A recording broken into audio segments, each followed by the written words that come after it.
I've been doing YouTube for about 2 years now, and I'm approaching 1,000 subscribers, which is pretty awesome. I feel like my YouTube channel has so much potential. I'm actually kind of surprised why that many people subscribe to me, because honestly, I do feel like I could be famous one day off of YouTube. I could actually picture myself doing what I'm doing now and, a million people wanting to see it. Too bad this kid was wrong about his future.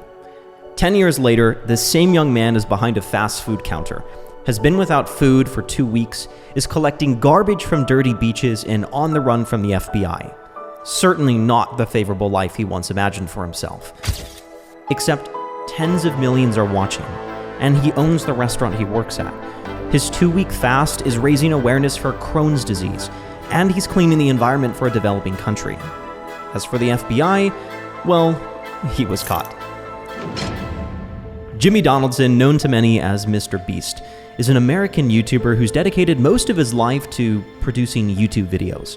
Over the past several years, he has amassed a YouTube following of more than 220 million subscribers across more than 10 channels, been exalted by the YouTube community as a creative genius, organized some of the world's most ambitious environmental projects, founded a nonprofit, given millions to strangers, and on track to make billions himself.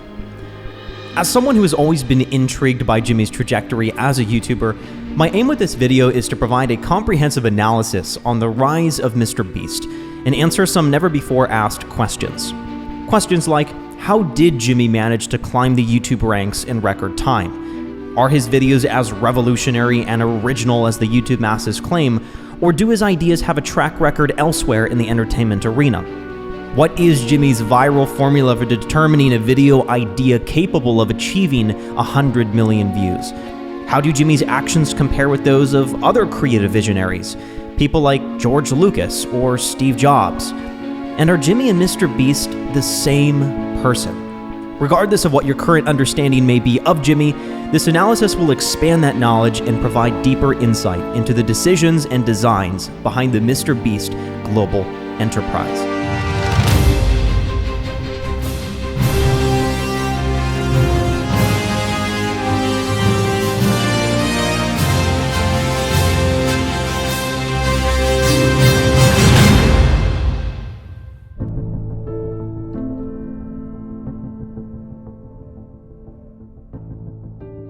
Before we unpack the truths about MrBeast that are hiding in plain sight, we need to review Jimmy's initial rise to YouTube stardom.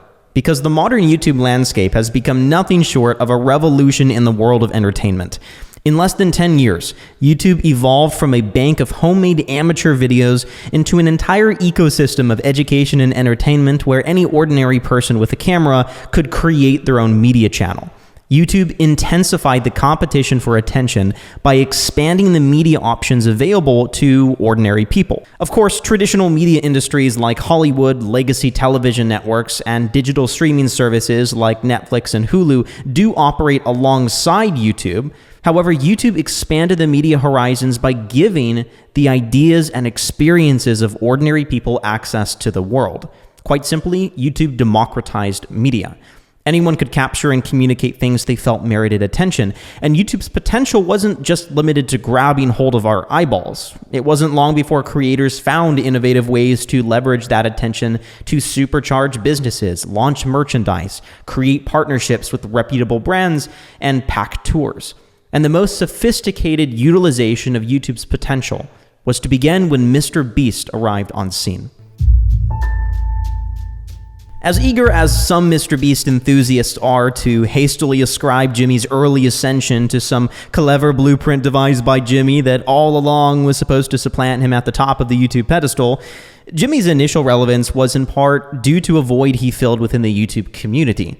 Between the early to mid-2010s, many creators within the YouTube ecosystem had begun adopting cheap and deceptive video practices for the purpose of increasing views. One common technique was to use video titles and thumbnails to exaggerate or misrepresent a video's contents in order to elicit clicks from viewers.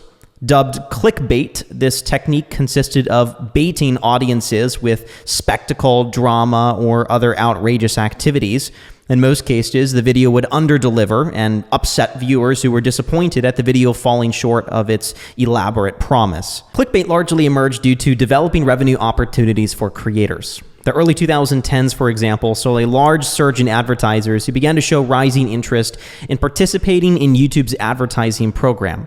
Branded partnerships with creators had greater and greater appeal to companies who began to see YouTube as this viable attention machine. For creators, the amount of viewers became synonymous with dollars in the bank, and many turned to deceptive practices to glean views and achieve greater popularity in this arms race for attention. Ordinary actions had to be seasoned with hyperbole in order to be click-worthy, and other channels began to co-opt these techniques in order to stay relevant. Similar to when a front row stands up at a sports stadium, a chain reaction is quickly set in motion where those seated behind have to follow suit in standing in order to maintain visibility of the game. Creators who made big promises and sported enticing or suggestive thumbnails capture the most attention, prompting others to step up their YouTube game in order to compete for the same audiences. By late 2015, viewers had developed a strong distaste for these cheap attention grifts. Viewers began to browse through recommendations with increasing skepticism. Famous creators like David Dobrik were so prominent in their use of clickbait that it became a defining label of their persona and used to launch merchandise. Although there were many channels who sought to preserve the integrity of their videos and not toy around with audience loyalty, most A-list YouTube personalities continued to participate in misleading advertising and overly hyperbolized content. MrBeast emerged as a reputable creator amid these view-baiting tactics. A connoisseur of YouTube culture, Jimmy was well aware of the prevalence of these behaviors. In fact, in many of his early commentary videos, Jimmy would admonish other creators for deceiving their audiences with false advertising. I'd like to dedicate this section of worst thumbnails to people that feel the need to put a red circle in their thumbnail. Okay, I have eyes. I don't need you to circle things, especially when you Photoshop in an image just so you can put a red circle around it. In fact, listen to what 17-year-old Jimmy had to say about the state of these behaviors within the gaming ecosystem. I am against misleading content. I've called out people like Exility and other people. Being a sellout is using a misleading title when your title is not actually what the video is about, or when your thumbnail is not actually a part of the video. Many of Jimmy's videos from 2015 to 2016 featured him attempting to be what I would call a YouTube counterculturalist, intentionally engaging in behaviors opposite of what were becoming standardized clickbait practices. For example, Jimmy would mock clickbait techniques in his titles and upload dedicated videos where he railed against deceptive YouTube practices. But to Jimmy, providing accurate titles and thumbnails wasn't enough. A video with honest packaging wasn't necessarily one optimized for maximum appeal. Jimmy understood that audience loyalty could be achieved when a video's content exceeded an audience's already high expectations generated through title and thumbnail. If a title and thumbnail were to be unbelievable and bizarre, he would have to do things that were unbelievable and bizarre. Jimmy's first video to break out was in January of 2017 with the title, "I Counted to 100,000." Within 10 days, the video had amassed nearly 7 million views. Many viewers clicked into the video fully expecting the feat to have been faked or hyperbolized, because surely no human of sound mind would spend 40 hours counting endlessly for YouTube views. Except the title wasn't hyperbole, and Jimmy really had counted to 100,000 on camera. Other creators quickly began to react to the video, highlighting the foolish nature of his staggering undertaking and spreading Jimmy's video like wildfire. Jimmy came to the realization that there was an attention market for him doing ambitious, outlandish actions that could provide him with the right kind of material for creating equally outlandish titles and thumbnails. He continued uploading videos that focused on personal endurance stunts. Videos like counting to 200,000, watching Dance Till You're Dead for 10 hours, and reading the longest English word, 190,000 characters. These videos rivaled the success of his previous viral video and began to define Jimmy as a creator who didn't promise anything he couldn't deliver on. In 2017 alone, his channel ballooned from 400,000 subscribers to nearly 3 million by the year's end. Jimmy had identified a deficit in YouTube culture and helped to disrupt the trend line of cheap clickbait practices on videos by doing the one thing others weren't willing to, promising the impossible and delivering. The early breakout of MrBeast can largely be attributed to three major factors. First, Jimmy had success in identifying a void in what YouTube culture was offering viewers, and filling that void with videos that did not fall short of their elaborate promises. Many well-known YouTubers had long devalued their audience's faith in experiencing good content, which had tainted overall trust in video titles and thumbnails. Secondly, whether by intuition or experimentation, Jimmy became captivated with the multiplication and amplification of ordinary actions as themes for his viral videos. Between 2017 to 2019, 81 out of 124 videos uploaded during that time period had the storyline of taking an ordinary action and amplifying it with a magnitude of time or quantity. For example, tipping a homeless man $10 is not uncommon, but what if someone were willing to multiply that figure by a factor of 1,000? The outcome is Jimmy's video giving a random homeless man $10,000.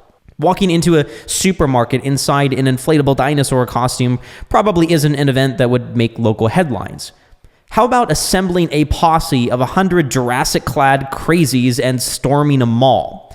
The result is extensive local news coverage and a top spot on YouTube's trending tab with this video. Or what about repeating the name of a YouTuber's star? Saying Logan Paul once is obviously nothing remarkable, but 100,000 times and it becomes an incredible feat of persistence and absurdity. Jimmy realized that there was viral potential in creating and capturing experiences that were ridiculously beyond the everyday behaviors of ordinary people. The simplest way to manufacture these extraordinary events was to multiply them with time or quantity. Buying a Snickers bar was viral material if you multiply that action across every Walmart in America. Even years later, this mentality is so deeply ingrained into his genesis of viral ideas. In fact, listen to the thought pattern that Jimmy defaults to when Joe Rogan provides him with the idea prompt of dogs. Just say a random word. Dog. I adopted 100 dogs. Right. I gave my friend 50 dogs, or I gave a dog $1 million for dog treats, whatever. So I take in random words. I see what pops in my head. I write those down. The third contributing factor to Jimmy's early YouTube ascension was his deep dedication to unraveling YouTube virality. In fact, he treated virality as a science to be studied and mastered. Rare was the creator who afforded significant mental energy towards analyzing a video's performance. The trend of the mid-2010s was to accept a performance as final and re-engage creative horsepower toward the next viral idea.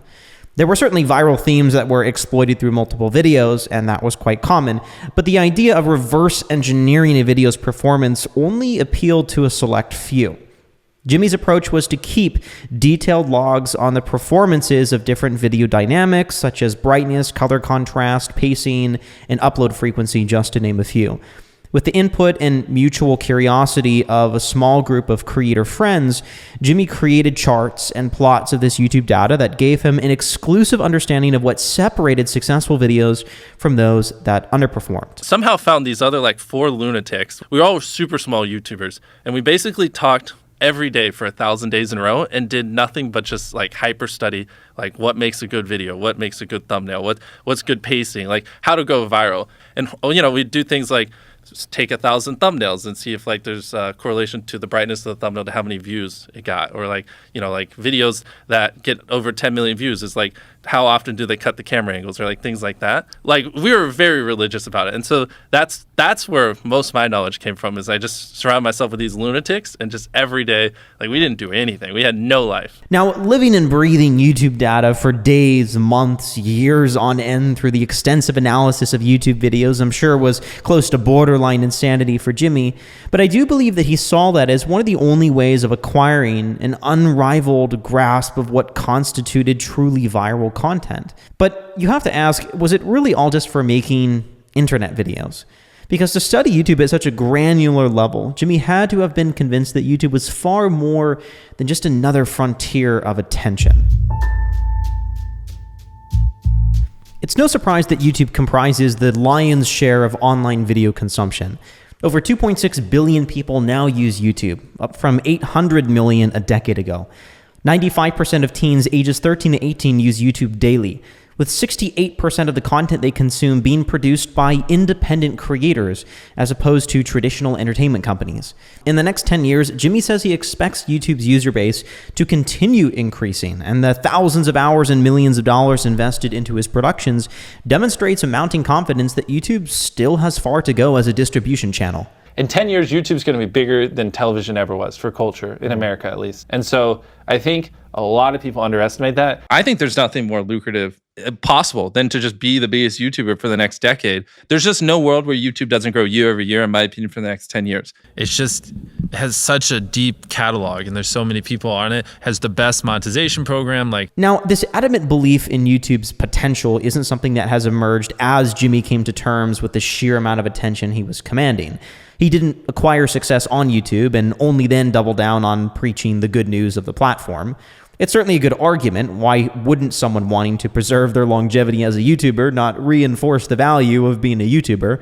However, Jimmy's faith in the platform likely was a product of the online environment he was immersed in as a youth. The influence that YouTube had in his own life and the observations he picked up from his own consumption behaviors gave him good reason to envision a world where YouTube would soon be default entertainment. In fact, this is precisely what 17-year-old Jimmy had to say about YouTube in 2014. I believe that YouTube's going to be one of the primary reasons that TV dies off. I feel like once our generation graduates from college, grows up, no one's going to be buying cable for their television because there's nothing really worth watching on TV anymore. I can get that stuff online, especially sports. That's streamed online now. You can get all the entertainment you want from videos from YouTube online. To Jimmy, it's clear that he considers YouTube to still be very much an uncharted world, filled with potential for bigger yields in attention and revenue.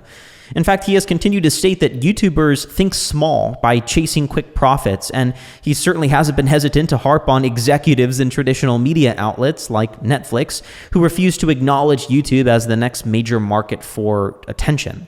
It's evident that Jimmy sees some kind of a macro picture with YouTube and has the resolve and tenacity to make it a reality. And so, acting on this conviction, Jimmy has brought about many approaches to content that some consider to be unnatural to the YouTube arena. Most notably, Jimmy has advocated the funding model of cycling profits back into future videos. He has also leveraged content to launch consumer goods businesses, has organized enormous environmental initiatives through video fundraising, and has popularized the YouTube blockbuster, a genre of content that prizes spectacle, rapid pacing, and expensive stunts. But despite the tendency for people to label these actions as genius and revolutionary, upon closer inspection, they're not actually as surprising as they may seem, nor are they foreign to the entertainment landscape.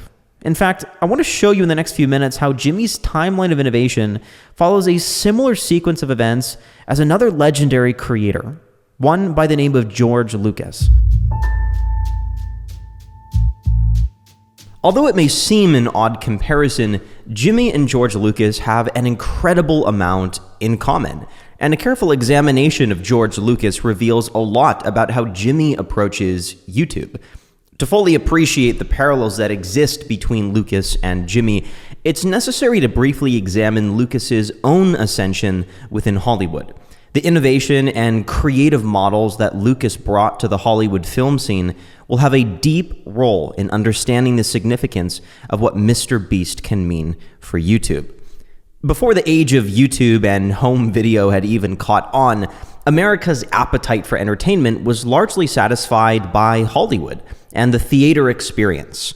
As of the early 1970s, the modern blockbuster that thrives on big budgets, bigger stars, fast-paced action, a memorable music score, and stunning visual effects had yet to be invented. Films of the 60s and early 70s were rather gritty and downbeat, all of this being a reflection of America's political and social upheaval. Corporate Hollywood had placed many restrictions on what directors could and could not show the public. Studio executives controlled all funding for the production and distribution of motion pictures and were opposed to gambling money on films that didn't adhere to proven film formulas. In the mid-60s, film schools began to immerse students in film history, film aesthetics, and train them in the technical arts of production. These new students didn't just study film, They produced short films and were encouraged to enter the Hollywood arena with fresh creative talent. Most importantly, the youth and age of these filmmakers guaranteed their ability to tap into the needs and desires of a younger film audience that had been largely ignored by Hollywood. One such budding director had the idea of producing a film aimed at younger audiences about racing cars, chasing girls, jamming to rock and roll, and pondering the college decision. When Hollywood executives reviewed the film American Graffiti, they did not have high expectations for its release and were stunned when the film became the highest profiting film up to that point in box office history, earning over $140 million on a $750,000 budget. Its director, a 27-year-old George Lucas, had struck a chord with the American public and, most importantly, accomplished his goal of tapping into an emerging youth market. Lucas was tired of Hollywood bringing films to the big screens that he described as stale and intended for bygone audiences. Lucas was convinced that younger audiences would be interested in science fiction films that were exciting and imaginative, a genre Hollywood had never taken seriously. The most successful science fiction film was 2001: Space Odyssey, earning $24 million, which was far from being a box office smash. In 1974, Lucas went about writing a story about a 60-year-old grizzled general named Luke Starkiller and his green-skinned frog creature sidekick named Han Solo. He called the first draft Star Wars. However, Hollywood executives struggled to buy into his vision of reinventing the classic sci-fi genre. It was only Alan Ladd Jr., president of 20th Century Fox, who was impressed with Lucas's success with American Graffiti and agreed to provide Lucas funding to refine the script further, and production began. Opening in 1977, Star Wars became the highest-grossing film at that time, earning a record-setting $202 million. The film was a cultural phenomenon and ushered in a new era of movie making with its revolutionary special effects, fantastical world building, and a blend of spectacular yet emotionally intelligent characters. Star Wars redefined the stale science fiction landscape and ushered a new era of film that prized visual spectacle and fast-paced filmmaking, and allowed for mass commercial opportunities to be created around films through related toys, apparel, and other products. So how exactly did Lucas change the status quo of Hollywood?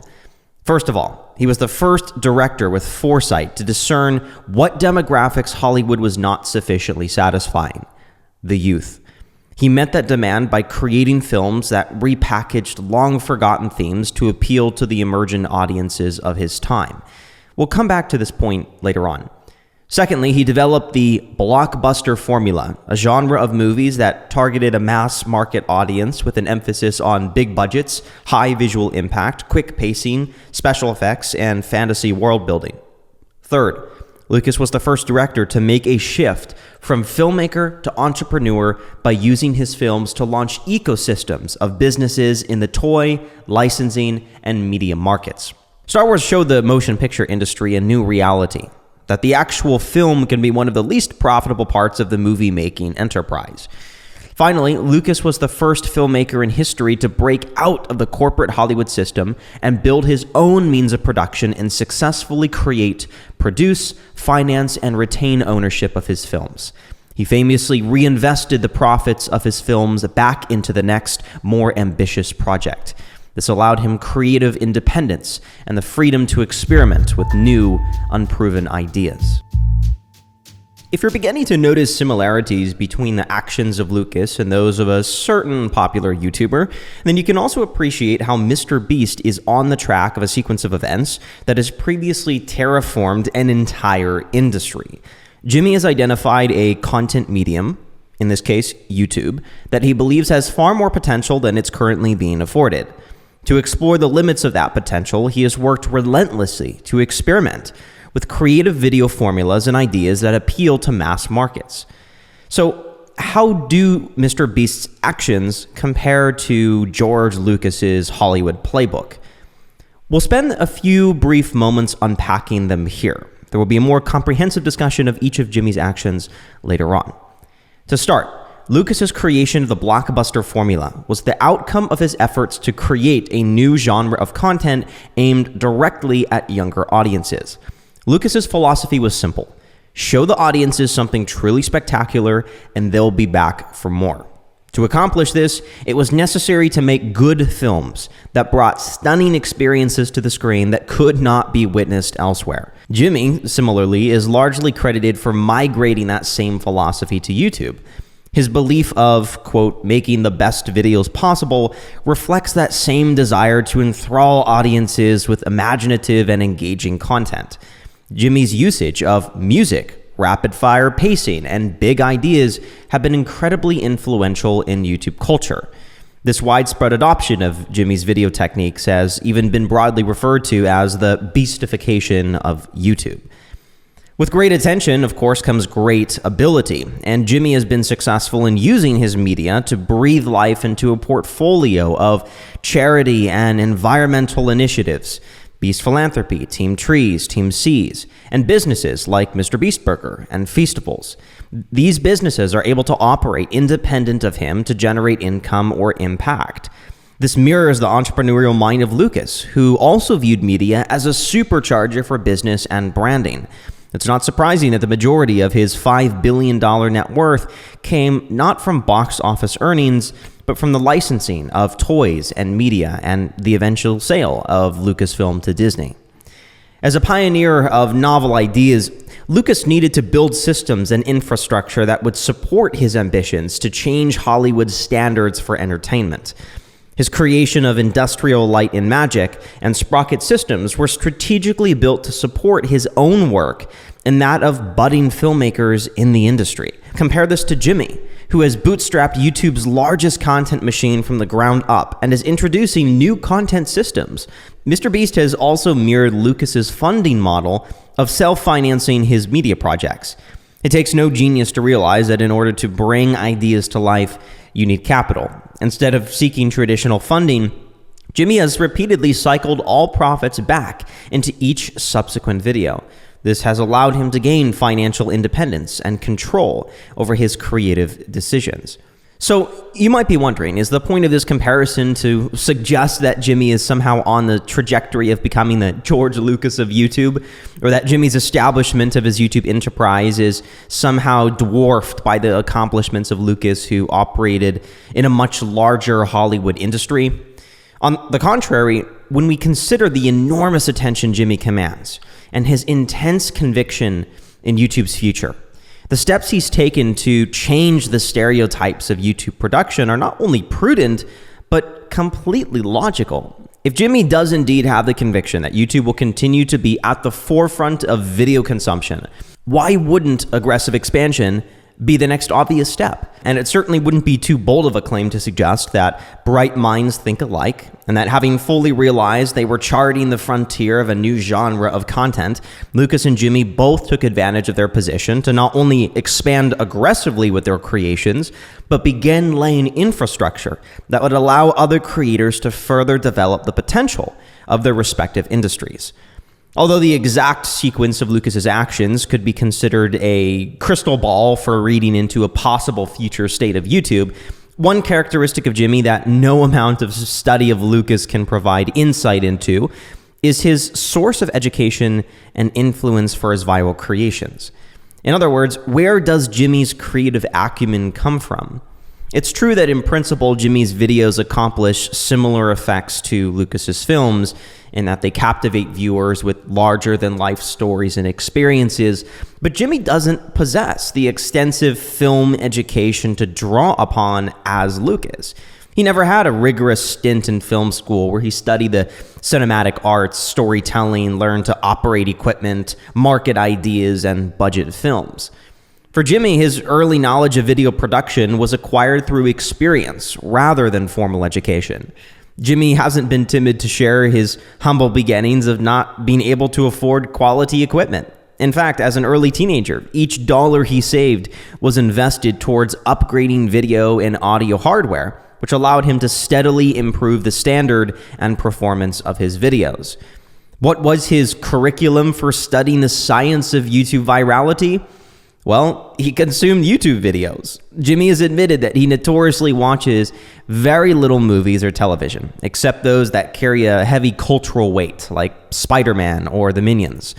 Instead, he chooses to engage in a self-professed diet of YouTube, which allows him to keep a finger on the pulse of cultural trends and cutting-edge YouTube tactics. I can just watch a video and it just screams in my head like, this is what should change. Based on the million videos I've watched and all these viral videos I've consumed, like there are ways you can kind of see like the most viewed videos on YouTube every day. And I just kind of consume those every single day. And I've been doing that for way too many years. It's almost like your brain's like a neural net. And like if you consume enough viral videos, you just kind of start to like train your brain to like see these patterns that happen in all these viral videos. And that only comes because I spent 10 years of my life just obsessively studying all that stuff. For now, let's break from the MrBeast and George Lucas comparison. We'll return later to reference Lucas's Playbook a few more times. On the topic of major influences in Jimmy's life, a cursory glance through his many interviews reveals another innovative figure whose legacy weighs heavily on Jimmy's creative and business decisions, that of Steve Jobs. It's no surprise that Steve Jobs, the former Apple CEO and creative visionary, is a role model for Jimmy's ambitions as a creator himself. In fact, a quick survey of Jimmy's many work environments will find posters and platitudes of the familiar turtleneck-clad tech titan hanging on every wall. Jimmy's certainly not reserved in expressing his admiration for the legendary media proprietor. In fact, here's what Jimmy replied when asked who he admires most. It's definitely Steve Jobs. His just unrelenting passion with making the iPhone. This is the number one product in the history of mankind. There's never been a higher grossing product ever. Yeah. It's just his unrelenting focus on an obsession of making the best product possible. So inspiring. Just the laser-like focus and obsession. This is just kind of what I aim to like implement in our videos. This infatuation with Jobs isn't to be confused with a fanboy's admiration of his idol. Although Jimmy's attempt to keep Jobs' legacy on the forefront of his mind is considered to be somewhat borderline compulsive by some, plastering his walls with giant faces isn't out of character, especially when they contribute to influencing his creative decisions.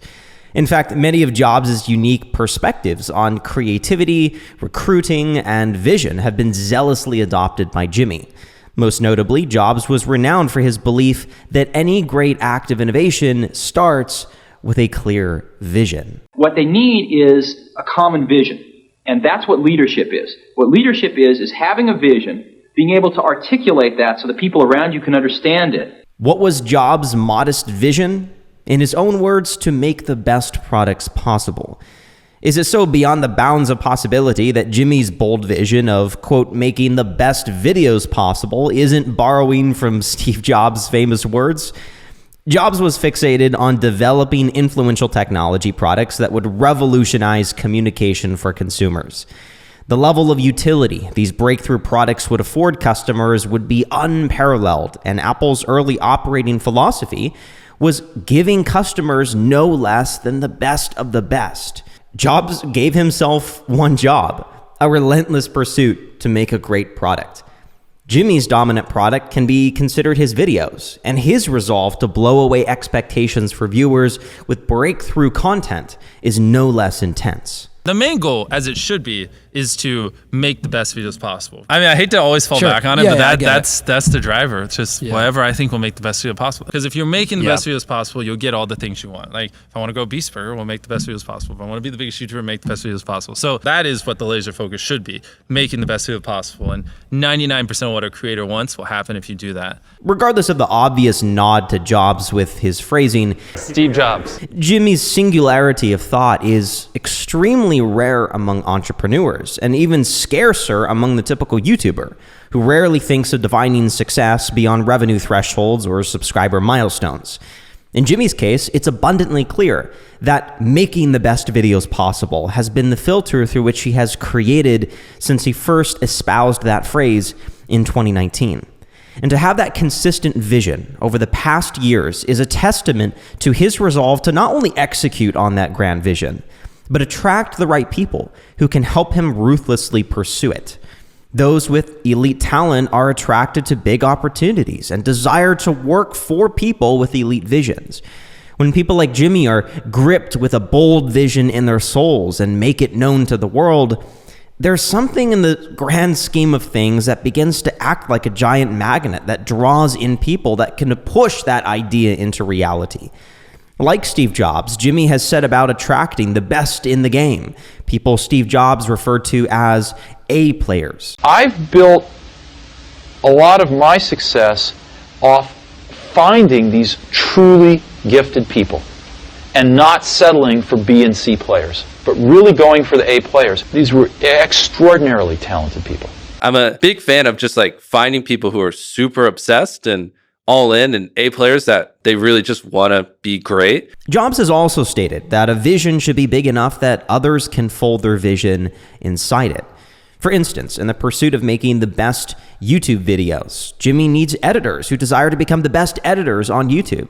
Making the best videos ever requires the input of gifted storytellers and those who have the aspirations of producing some of the best stories on YouTube. Making the best videos possible is just a high enough North Star for all classes of talent. Freelance video editors would not consider a position on Jimmy's editing team a dream job, nor would former visual effects professionals from legacy media relocate to Jimmy's headquarters if his vision was not a representation of a clear intent to pioneer something novel and revolutionary in the world of media. When Jimmy's vision is fully considered in relation to his actions outside of content creation, my theory is that making the best videos possible is shorthand for a much deeper, more altruistic motive that underlines his actions. That motive is a desire to provide those he interacts with the most positive experience, the best the beast can offer. In other words, Jimmy is a humanitarian. This altruistic disposition is threaded throughout his career. His first publicly filmed interaction being a gift of $10,000 to a homeless man. His obsession with providing the customers of MrBeast Burger an outstanding experience, making the people happy, as he says. His charity initiatives with Beast Philanthropy, his enthusiasm in supporting every YouTube channel he's collaborated with. His Twitter bio, which once maintained, "I want to make the world a better place before I die." His reputation as the internet's philanthropist is no mislabel or understatement. There's a baseline behavior of wanting to promote the welfare of others, and his endeavors to give people incredible experiences seems to bring him personal joy and fulfillment. When I didn't have as much money, if I saw a homeless person, I would open my wallet and give them almost all the money I had. It's just fun, because then you see the reaction, their face light up. I thought it was interesting to see people's reactions, and like they're expecting $1 and you give them 100 and they're like, oh my God, So it's kind of like a mixture of what I thought was interesting, but also what I enjoy. It's certainly admirable that those acts of goodwill are still afforded focus and energy by Jimmy, even when it's obvious that they aren't the most viral of ingredients in making the best videos possible. The views on his Beast Philanthropy videos come nowhere close to eclipsing the performance of his main channel content, but the actions implemented and documented by his charity are having a more concentrated impact on helping real human lives. Providing financial relief to orphanages in developing countries, of course, doesn't hold a candle to spending 50 hours in Antarctica, but Jimmy believes in humanitarianism enough to create an entirely separate organization and team to continue those endeavors. Not a lot of people do those kinds of videos because they're hard. It's just harder to get 10 million views on a video helping people than it is to get 10 million views on a video tearing down a celebrity. There's the famous saying, whoever loves humans loves their joy. While I'm in no capacity to discern whether or not the joyous reactions and positive emotions he produces in people are done merely to provide material for content or out of a genuine selfless love for humanity, I can vouch for Jimmy's words and that he does seem to enjoy furthering the well-being of others, even when attention on those efforts is minimal. And Jimmy himself is fully aware of the tendency for people to brand his benevolence as something only done for the cameras. They're like, if a camera's not there, he wouldn't be doing it. I'm like, how do you know that? But that's the thing. It's so funny when they just like they just make crazy assumptions and like they're just like, nah, if a camera wasn't there or MrBeast is evil. What do you even mean by that? Yeah. Like I'll see a tweet sometimes with like 1,000 likes, like, MrBeast is evil. Like no one's that nice. I'm like, what? I do think we have the tendency sometimes of wanting to associate every action of major players in the world with a monomaniacal pursuit of power or clout.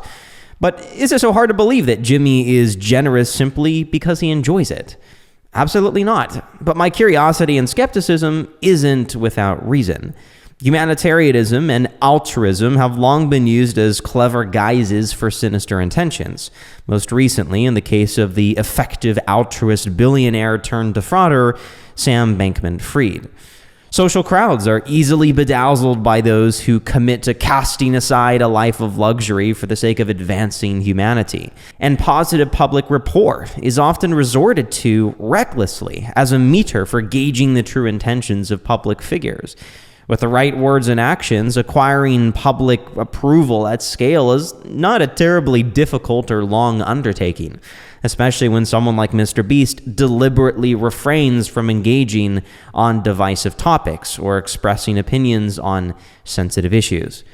What we do have in our arsenal of analysis of Jimmy is an established track record that dates back prior to his time in the YouTube spotlight, when his public persona was still in its early stages of development.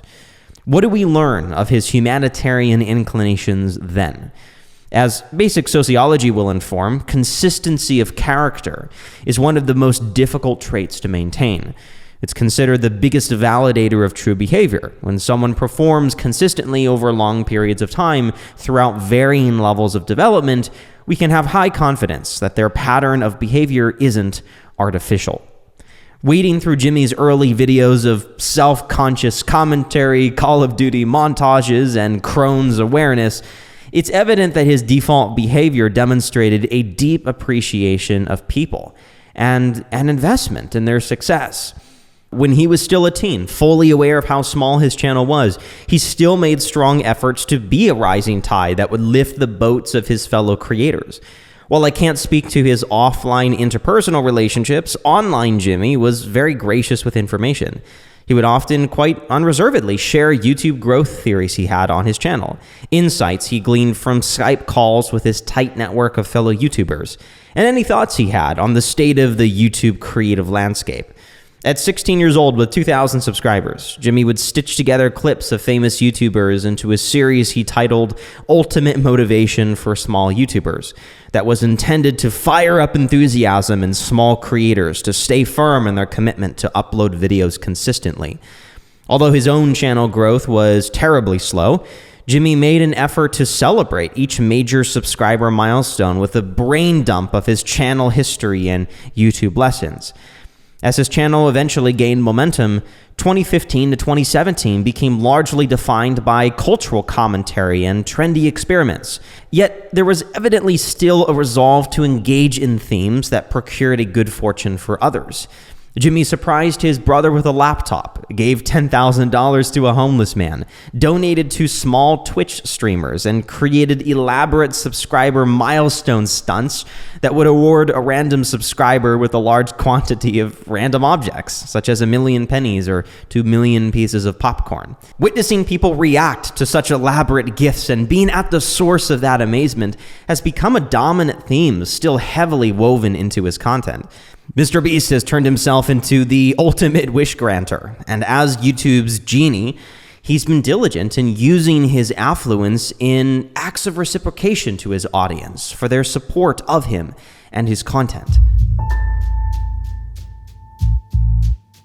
As a humanitarian, the actions one takes are typically aligned towards promoting human welfare. As a business practice, providing positive experiences like this to customers also typically produces good outcomes. When a visionary is so customer-obsessed, customers are able to gauge the commitment made to improve their lives. Steve Jobs' treatment of customers was based on a very simple message that he drilled into his team. You've got to start with the customer experience and work backwards to the technology. You can't start with the technology and try to figure out where you're going to try to sell it. And I've made this mistake probably more than anybody else in this room. Apple's products were intended to be incredible life enhancements that would allow people to do amazing creative things. Despite Apple's products being fawned over for their technical accomplishments, Jobs' obsession was not technology for technology's sake, but technology for the sake of optimizing the customer experience. This sole focus on delivering the best experience has resulted in Apple's famously beautiful products and sleeked, streamlined service. While Jobs and Jimmy differ slightly in the way they obsess over their customers, they share the same philosophy that everything begins with the customer. For Jimmy, this is the viewer. He has shown a resilience in keeping his viewers' experience at the forefront of his mind. The vision of making the best videos possible represents an effort to provide viewers with incredible experiences that show people the impossible and elevate life from the dull and ordinary to something enjoyable and memorable. Repeat viewers know that a click into a MrBeast video is to experience wonder and adventure. George Lucas notably said in an interview that Star Wars was birthed from a desire to provide audiences with, quote, a roller coaster of adventure, a thrilling experience of fantasy and wonder that would leave them filled with awe. And the lengths to which Jimmy has gone to bedazzle viewers with unimaginable new experiences is tremendous. Among an array of outlandish stunts, he's bought and terraformed a private island, rented out museums and football stadiums, crashed a small plane, opened a free car dealership, reconstructed elaborate film and TV sets, and buried himself alive for days on end. These feats are not easily pulled off. They involve complex logistics and operations and personal tolls.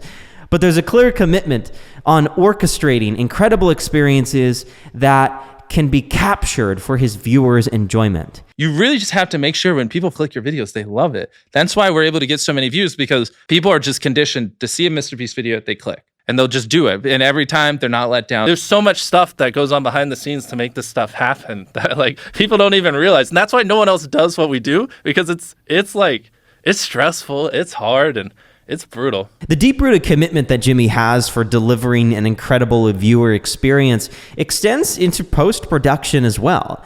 Jimmy is willing to invest an unearthly amount of time in bringing to life an idea that he reasons people will want to watch. After the money and manpower is exhausted, video footage is brought to the cutting room floor where editors spend weeks, sometimes thousands of hours, shaping a video that delivers on Jimmy's vision of showing viewers something truly remarkable. If a meaningful video can't be compiled, it will often be re-edited or rearranged to get the content recipe just right. Jimmy refuses to let the volume of effort compromise on his vision. It isn't off the table to refilm sequences or wipe the slate clean and start over in a new direction if a successful video can't be excavated from the piles of footage. In his view, the audience deserves nothing less than a gold standard of content. I've probably scrapped over 100 videos in my life, like completely filmed. I've spent ungodly amounts of money. If I don't think something's like good and like the best we can do and revolutionary, our audience will love it, I have no problem killing a video, even if we spent $1 million on it. Consider how this builds viewership and breeds a loyal audience. When viewers witness the spectacular unfold before their eyes, that experience becomes ingrained in their mental mapping of what a MrBeast video delivers. From the first click into a video, a process has begun of the viewers defining the relationship that they have with MrBeast's content. When Jimmy is consistent in providing stories and events that dazzle and entertain, he reinforces that audience affection. Positive repetition breeds affection. Each MrBeast video is never less than an extraordinary experience to watch. The tension, the high stakes, the adventure blends to create a unique flavor profile that characterizes his content. To upload subpar content would be to divert from the expectation he's conditioned in his audience. This could quickly dishearten some viewers who might begin to believe that a MrBeast video is a hit or miss. And when there's the possibility of being severely disappointed, audiences become less enthusiastic. This is why more videos is not always better, and why Jimmy does not maintain a predetermined upload frequency. Jimmy chooses not to meet a monthly quota of uploads or create content that is bloated with unnecessary material. And this is why he will always receive the most amount of views for his ideas. Even if the same concepts were prematurely produced by other creators, those channels simply don't possess the bedrock of trust that Jimmy has cultivated within his own audience by his decision to not upload anything that would fall short of the standard he's defined. Just as an example, consider that his video, "I Spent 50 Hours in Antarctica," reached 15 million views within 5 hours.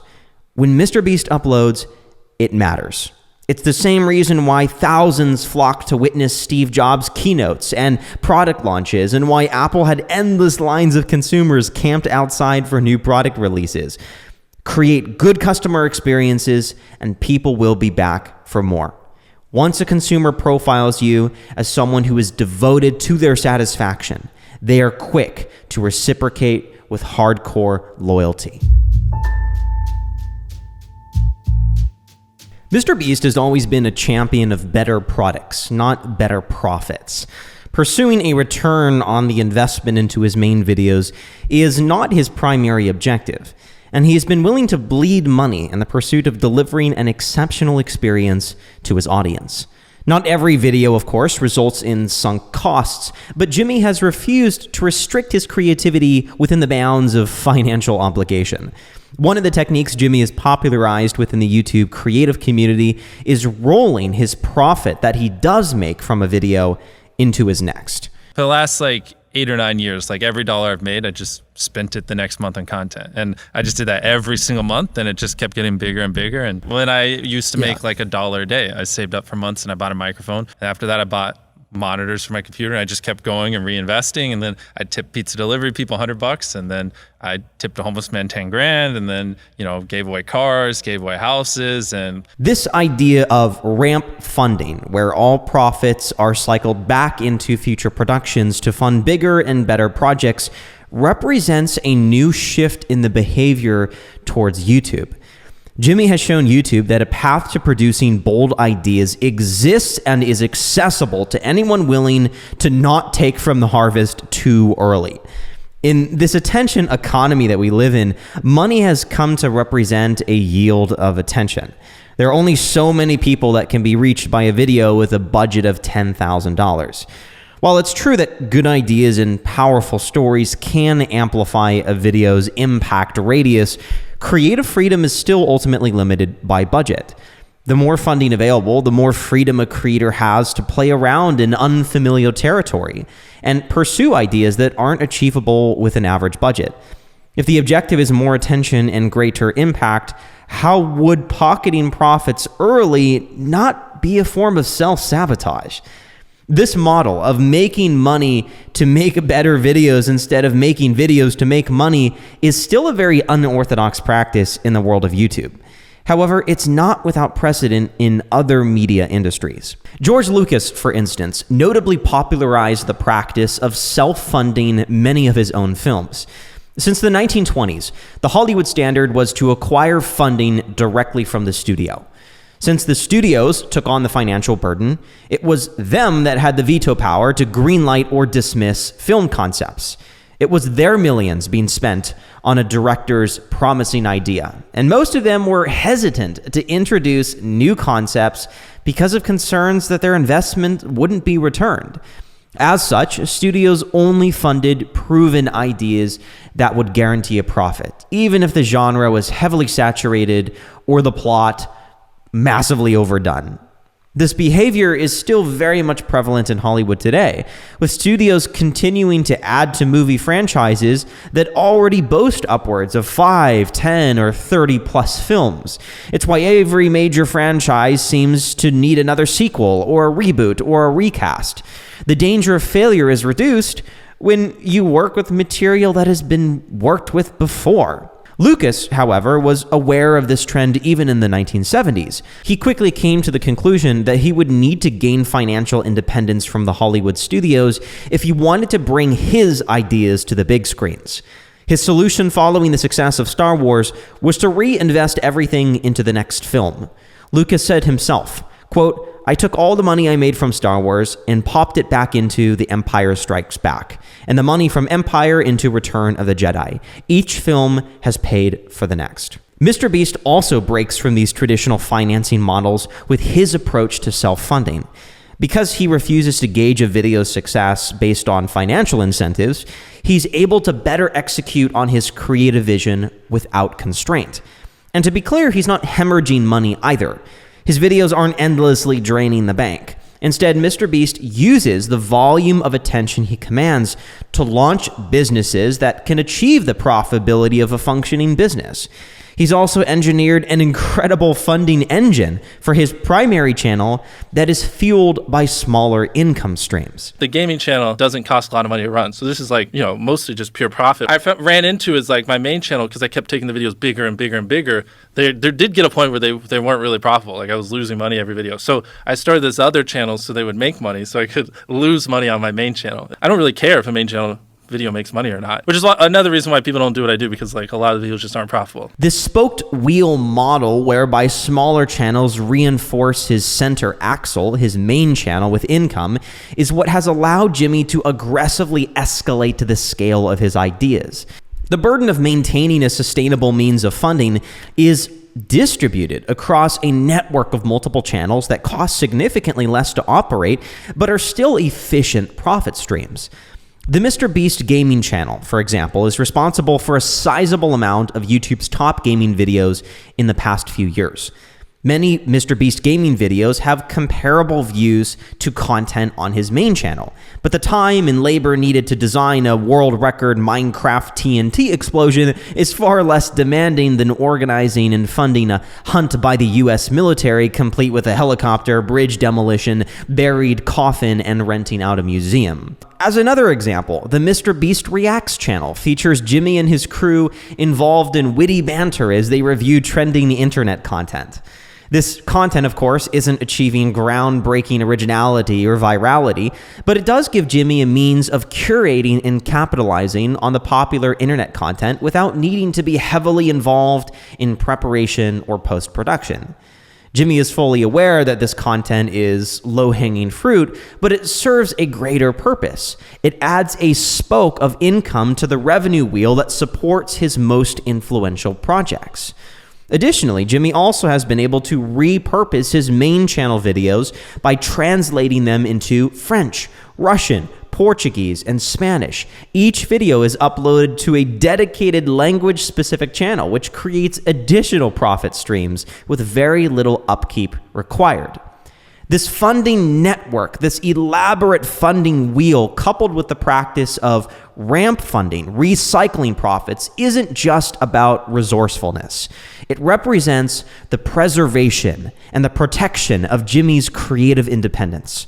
Rather than seeking outside funding as traditional media projects would default to, Jimmy has bootstrapped a wide web of channels that can cash flow with minimal production and manpower required. His content isn't dependent upon institutional investments alone, and because of this, he remains free from the pressure and overbearing whims of those who would prompt him to use their funds in a manner that would best suit their interest, often at odds with audiences. His creative funding gives him the resources and flexibility to put new ideas through the ringer. Most importantly, it gives him the freedom to fail. And the spirit of disrupting conventions, like George Lucas, of being a counterculturalist, of inventing new formulas at the risk of failure, is what has characterized MrBeast's wild success from day one.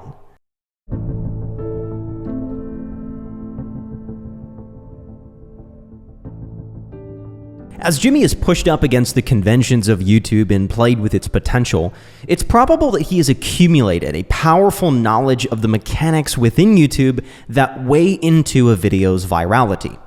So I pose the question, is it possible that MrBeast's videos are viral because he optimizes them for a particular set of preconditions YouTube uses to determine the magnitude of distribution? Or is their virality reflective of Jimmy's deep knowledge on the psychology of virality and his success in identifying content that humans intrinsically find desirable? I believe both have significance in the distribution of his content. This second chapter will briefly unpack the techniques Jimmy uses to formulate his content for YouTube. On YouTube, everyone is a pick-me. Attention is a finite resource, and anyone vying for a share of this precious asset must choose to make their products, their videos, the most obvious choice. YouTube can only dangle a video before its audience for so long before they reel in the bait. Creators have the difficult task of figuring out which lure the fish will be attracted to, because the success of a video depends as much on the video's appeal to be viewed as the content in the video itself. What appeal does a MrBeast video have? Let's mentally navigate for a moment the pathway that one might take in processing a MrBeast video. A first-time viewer would likely stumble upon a MrBeast video in their YouTube recommendation feed and their suggestions, or via search. They soon lock eyes with a young man featuring a pronounced reaction to an outlandish backdrop, a spiked wall, a fantasy factory, a plane crash. The viewer's asking, did he survive the plane crash? Did he actually crash a plane? This is the audience's first interaction with the video's thumbnail, one of two variables that Jimmy declares pivotal in influencing a viral outcome. The second factor is the video's title, where every word should be carefully considered and purposeful. The title and thumbnail make up the video's front-end packaging. The thumbnail and title contribute to the first major mechanic that Jimmy claims YouTube optimizes for, the click-through rate, or CTR. A compelling thumbnail can generate a range of expectations and emotions that prompt the viewer to watch. Jimmy's thumbnail composition has certainly evolved over the years, but his signature style typically includes vivid colors, big block words, arrows, and a glamorized version of himself. Each element is featured with intention. The positioning of the text, Jimmy's contorted facial expressions, word count, color palettes, the perspective of the background environment are all meticulously arranged in a way that was regarded as most appealing to audiences. And no small amount of capital is spent by Jimmy in designing and capturing an insanely clickable thumbnail. We probably spend around $5,000 to $10,000 a thumbnail, just making sure we get the right image and it's good. Because like the thumbnail makes the difference between 50 million views or 200 million. Jimmy recognizes that there is little redemption for a good video promoted by a poor thumbnail, which is why he advocates to create the thumbnail prior to production, prior to filming the video. Codifying a thumbnail in advance provides a prototype of the themes and scale the content itself must deliver on. Jimmy has also largely popularized the practice of split testing multiple thumbnails for the same video. The thumbnail for his video, I Hunted 100 People, was changed 6 times over 3 months in an effort to improve the video's subpar click-through rate. A crafty video title is also required in optimizing for a higher click-through rate. In fact, according to Jimmy, the title shouldn't be any longer than 50 characters and should represent the length of the content. A title detailing a simple action isn't able to justify a 15-minute video duration, but a title containing subtle nuances of story, survival, or scale can give grounds for a longer video runtime. In some cases, Jimmy will often make creative decisions for the video based on how spectacular of a title he can justify. I did my first brand deal. I was offered $5,000 for a video. I was like, double it, and I'll walk outside and I'll give it to a homeless person. Just double the money. I promise the video will go viral, and I'll give it to a homeless person. I was like, $10,000 just looks better in a title. It'll get more views. I promise your app will do better. And I ended up getting $10,000 and then gave it away. And my mom's like, why don't you just give away $8,000? Why all $10,000? I was like, Mom, it'll look better in the title. This further demonstrates Jimmy's deep dedication to his craft and his optimizing for the viewer's psychology. Browsing social feeds is often a mind-numbing pursuit for the most engaging content. Users are making snap decisions and aren't inclined to afford significant mental energy towards unpacking a title and thumbnail and overanalyzing its components. Thinking has to be taken out of the equation.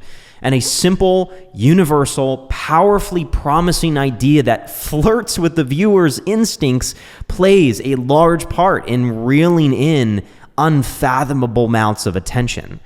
However, persuading a viewer to watch a video is only half the criterion of YouTube's prescribed standards of virality, at least according to Jimmy.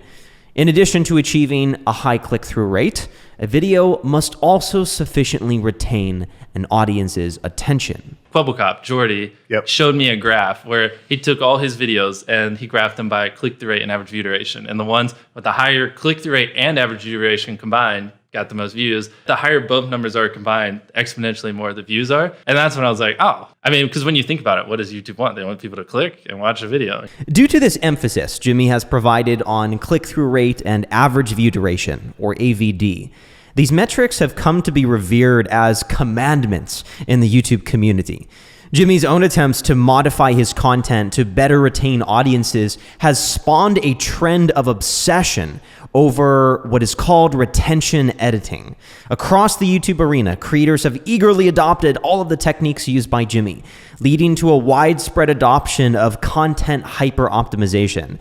And not all of these changes have worked in the best interest of the audience, with many videos being criticized for going overboard with the MrBeast framework. Other videos have been edited to the point of rapid-fire incomprehension, called crackhead editing on YouTube, and have compromised on proper storytelling. And most recently, this has led to Jimmy experimenting with new forms of content, slower pacing, different editing techniques, almost in an attempt to distance himself from what the masses have tainted. So what video techniques has Jimmy developed that have had such wholesale adoption? Well, to ask how Jimmy himself has optimized his content for viewer retention is to ask how George Lucas makes great movies. There is no simple answer. A film that impacts and entertains is a symphony of many parts operating in unison. It's a blend of storytelling, emotion, music, narration, visual effects, inventive camera work, and hundreds of other ingredients that are arranged to create experiences that evoke a range of emotions and reactions. And although a MrBeast video isn't the prime representation of a moving piece of content, there's no denying that Jimmy is highly attuned to the visual, verbal, and visceral ingredients that make for an impactful video. For example, his video, I Got Hunted by the Military, is no tearjerker pulling on heartstrings, but no video is acquiring over 150 million views without being at least remotely impactful. It's remarkable to think that videos like this are the collective result of over a decade worth of experimentation with internet culture and reverse engineering human desire. In order to decrease the odds of a viewer losing interest, dozens of retention techniques are employed to prune dull moments and make the video as irresistible as possible. The quantity and order of these depend on the unique circumstances of the video, but I want to highlight 9 of the major techniques that engineer the classic MrBeast video. 1. The first 10 seconds are always a validation of the title and thumbnail. If a newcomer is ever doubtful of what the title and thumbnail claims, those concerns are quickly abated. The opening shots are quick to introduce the sets and scale being brought to the video. Jimmy will typically reiterate the video's title, introduce us properly to the video's objective, tease future stages of the challenge, and state the consequences of losing or the reward of succeeding. Jimmy has determined that YouTube audiences don't respond well to complexity. They need this hand-holding simplicity where every step of the narrative is heavily foreshadowed and allowed to play out in a non-disruptive manner. 2. Depending on the formation of the video's central idea, the video could be divided into anywhere between 1 to 7 different stages, each usually escalating in difficulty or intensity. If the video has uniquely defined stages, it will require a roadmap that will be referenced to update the spectators on the progress of the video, providing a glimpse into the future events that lie in store. When the videos are divided into unique stages, each environment change presents new imagery, new potential, and that constant introduction of fresh material allows Jimmy to renew audience engagement. 3.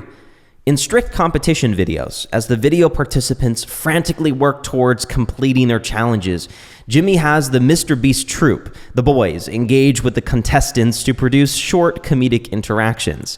The comedic interactions from the cast and MrBeast crew are usually emphasized by silence to maximize comedic effect. Do none of you want an island? Then start a fire faster! 4. Also, in competition videos, there is deliberate emphasis on statements and appearances made by the future victor of the challenge. The contestant often will make several comments about their arduous efforts not being in vain, or make a smug retort about their assured win. And the audience suddenly becomes invested in seeing if this prophetic word comes to any meaningful fruition. 5. There's a preference for selecting high-energy orchestral music to support the video events. Everyone salute him! It's been real, y'all. Chris, cut the rope! Oh! Cinematic rock and classical orchestra are often used to artificially add in emotional weight to pivotal sequences throughout the video. What's the plan? Let's think of a plan. The plan is we're gonna catch him! Sound effects are also used to exaggerate and embellish the ordinary or accidental actions of some of the contestants. 2, 1! It's hard to aim with it. 6. The cuts between scenes are calculated and quick, and rarely does a single shot linger for longer than 5 seconds. Time lapses are often included at the tail end of action sequences to show the remainder of progress. 7. Jimmy will often feature a depleting resource counter at the top right of the screen to create urgency in the story. If the video is subject to a time cap, like 24 hours, or the participants have limited food or water, those decreasing resources will be displayed and updates to the count will be emphasized throughout the video. 8. Sponsor integrations rarely surpass 45 seconds and are woven into high-stakes sequences of the video that are typically critical moments of plot development. Jimmy breaks up the delivery of the sponsored sequence to be in between interactions with the contestants, often soliciting their recommendations for the video's sponsor. The development of the video is never abruptly paused by a sponsored sequence, as the pitch is woven into the momentum of the video. 9.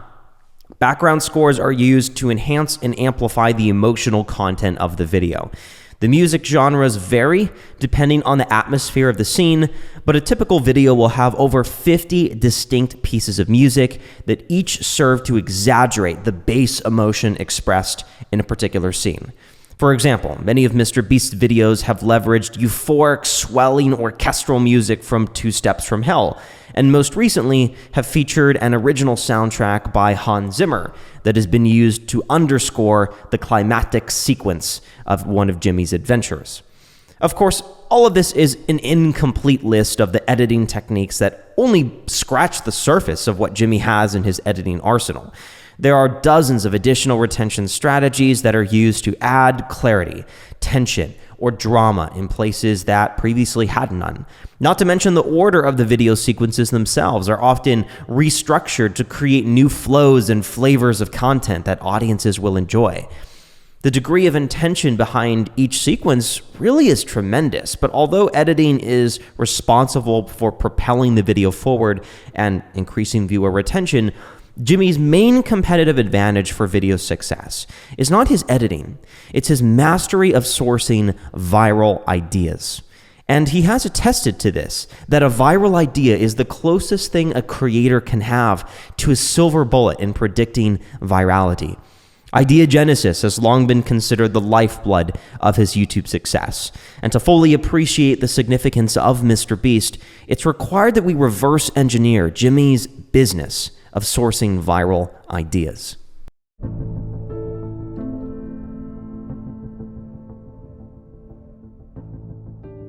It's one thing to strike it lucky with ideas and have a video burn like wildfire for a short time. After all, there are no small number of creators who experience breakthroughs only to slowly slip out of the public consciousness. What actions lead to such irrelevance? And how has Jimmy been able to not only maintain relevance, but become the Michael Jackson of YouTube, producing hit after hit? He could easily take a sabbatical from creating and bask in YouTube glory for years to come, but he doesn't. Instead, he aggressively doubles down on momentum and manages to create videos that are better and more popular than those before. Anyone who's able to make the lightning strike multiple times in this way is not doing it by pure chance. They understand something that few people do. The difference between a video with 1 million views or 30 million views. The video with 30 million views usually didn't put in 30 times the effort. They might have put in 2 or 3 times the effort and just had a way better idea. Once you kind of understand that, which I understand, like I kind of started to understand that when I was 19, you realize that the idea is so freaking important. Theoretically, most YouTubers watching this, you could pull triple the views with half the work if you just had better ideas. It's that extreme. With the realization that ideas are the nuclear generators for viral potential, how does someone like Jimmy filter good ideas from poor ideas? I've given this a lot of thought, and I came up with a diagram that theorizes how creative people often engage with ideas. Jimmy possesses a high amount of creativity, clearly, and attributes his YouTube success to his ability to creatively innovate with ideas that come from unthought territory and allow him to create videos that are, as he says, original, giant, spectacles, never before seen, better than everyone else, fucking huge, ginormous, best video in the goddamn world videos. Keep these descriptions in mind as we begin this next analysis. There are 3 general profiles of people in the creative domain: the settlers, the migrators, and the pioneers. Most creative people fall into the first group of the settlers. They like to settle into an idea already established. They build off what is popular and proven. These are your trend followers, those who maintain what is known or copy what they observe as having been validated by the masses. The classic example is the TikTok ecosystem. When a new song and action routine gains momentum, there is no shortage of settlers who seek to progress the trend. Each creator does, of course, produce their own unique interpretation, but the core creation is an imitation of something else. In some rare cases, their imitation may even succeed in surpassing the popularity of the original source material, but the core outcome is that the main essence of the idea becomes further settled into the culture. The second creative type are the migrators. The migrators are those who seek to improve current ideas and develop them further. They are willing to challenge the current structure of their industry and are often able to stimulate new demand and interest in their content by eliminating, decreasing, increasing, or creating new elements. Take the popular Minecraft YouTuber Dream, who became a worldwide phenomenon through his action-adventure Minecraft manhunt and speedrunner videos. Although those ideas themselves weren't new, Dream is credited for elevating them to an unrivaled level of popularity by changing a few key features in the format.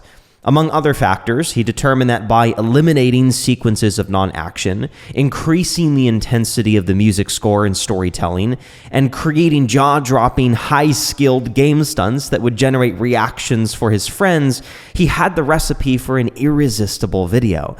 Migrators reconstruct and seek to improve current ideas, and often revitalize interest in old ideas by reworking the core ingredients. Finally, we have the pioneers. They are the rarest and least successful group of the creative types. The pioneers thrive in expanding the boundaries of what's familiar and known.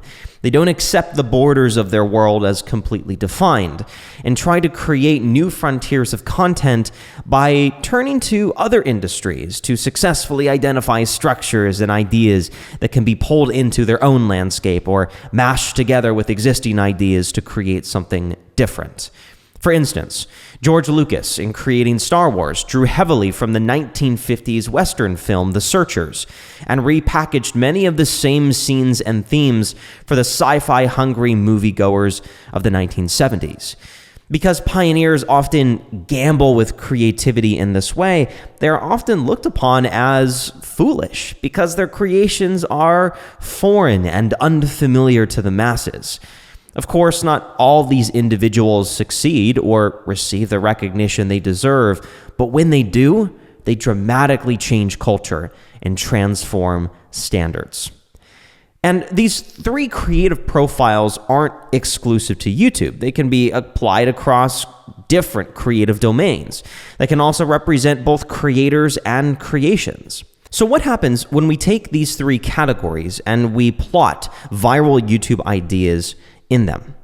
Take a look at this chart here. The x-axis charts the 3 creative profiles, respectively, settlers, migrators, and pioneers, and the y-axis represents the level of YouTube virality that is correlated with video ideas that best match one of these 3 creative types. The virality spectrum ranges from 0 to 100 million views. Of course, the threshold of virality differs from platform to platform. TikTok, for example, has arguably jaded the typical standards of virality and thus has a higher benchmark for what might be considered culturally impactful. Considering this analysis is focused on MrBeast's YouTube enterprise, I took 50 YouTube creators that had a minimum of 10 million subscribers and plotted their 5 most recent YouTube videos in relation to the video's creative profile, whether the video is an idea that is settling into something already established, migrating a new idea to new heights, or pioneering something completely new. Some quick disclaimers and clarifications. Of course, I do acknowledge that my attempts to classify each creator's videos are subjective. However, I do come from the position of having a very strong finger on the pulse of YouTube culture, content, and commentary since 2014, and am familiar enough with the majority of these creators to feel confident in my ability to accurately assess the status of their content within YouTube culture. The full list will be provided down below for your own exploration. I also want to note that these videos and creators have fluctuated between creative profiles, depending on different stages of their career and shifts made in their content. These categories aren't ironclad labels and should be considered general filters for thinking through ideas. Creators, of course, can be fluid in 3 different creative types of thought. Someone who is a settler and imitates established ideas can just as easily think as a migrator and improve ideas, or a pioneer and innovate with completely new concepts. When we look at the distribution of video ideas, we find that the majority of the ideas that are mere imitations, settler concepts, fall between 5 to 15 million views. 15 million eyeballs on a video, of course, is no insignificant amount of attention, but as we shift to the second column, the potential for success increases dramatically. 15 million views pales in comparison to the average of 23 million views that the ideas in the Migrator category achieved, or the average 39 million views from pioneers who introduced a relatively novel concept to YouTube. With this far-right cluster of video ideas, we also find a number of ideas that pioneers didn't have any notable success with, which makes some sense because ideas that are innovative run the risk of being received poorly. They are untested and unfamiliar. Compare those videos to videos that contain familiar ideas, which have generally good reception, but rarely broke out to high levels of virality, even when these channels had 10 million subscribers. In fact, the bottom axis of this graph could even be thought of as a spectrum of novelty that shows the relative outcomes of experimenting with thinking differently. This graph provides an overview into the internet's broad reception of ideas from each of these 3 creative categories, but it is an incomplete picture. Creators typically measure virality by the view count a video receives, and the video is ultimately a wrapper for the idea itself. An idea is like a rare gemstone in its mineral form. It needs to be cut, polished, and sometimes surgically implanted in a forehead for people to care about it. Performance of the video itself is a reflection not just of the raw idea, but also of the front-end packaging like title and thumbnail, and other elements such as editing techniques, storytelling, rewatchability, subscriber activity, the quality of the creator-audience relationship, and dozens of additional factors that weigh into the widespread appeal of the video. When someone like MrBeast is already checking these boxes, that's when the idea truly becomes your portal to a dimension of earth-shattering amounts of attention. So bearing this in mind, we have to ask the question, which of the 3 creative profiles best describes Jimmy? Is he a settler, a migrator, or a pioneer? And why does this matter? Well, when we plot the creative patterns in his last 100 video ideas, we actually find that Jimmy is not bound by any one category. Since his first significant YouTube momentum in 2017, Jimmy's ideas have included imitations, improvements, as well as innovation. In fact, it's precisely this ability to dabble in multiple creative domains that explains a lot about his ability to continuously be hitting new heights on YouTube. But in order to understand how the synergy between the creative types is important, we have to first understand how Jimmy plays into each of these categories. Let's unpack Jimmy's profile as a migrator. Contrary to common opinion, I'm convinced that much of his success hasn't been the introduction of groundbreaking ideas so much as it's been his dedication to improving existing ideas and developing them further. It's easy for creative types to allow breakthroughs to rope them into a cycle of self-mimicry. If an idea performs well beyond the ordinary, it sets a new standard of success. To reference one of Jimmy's creations, a video about adopting every dog from a local animal shelter peaked at 48 million views 1 month after upload.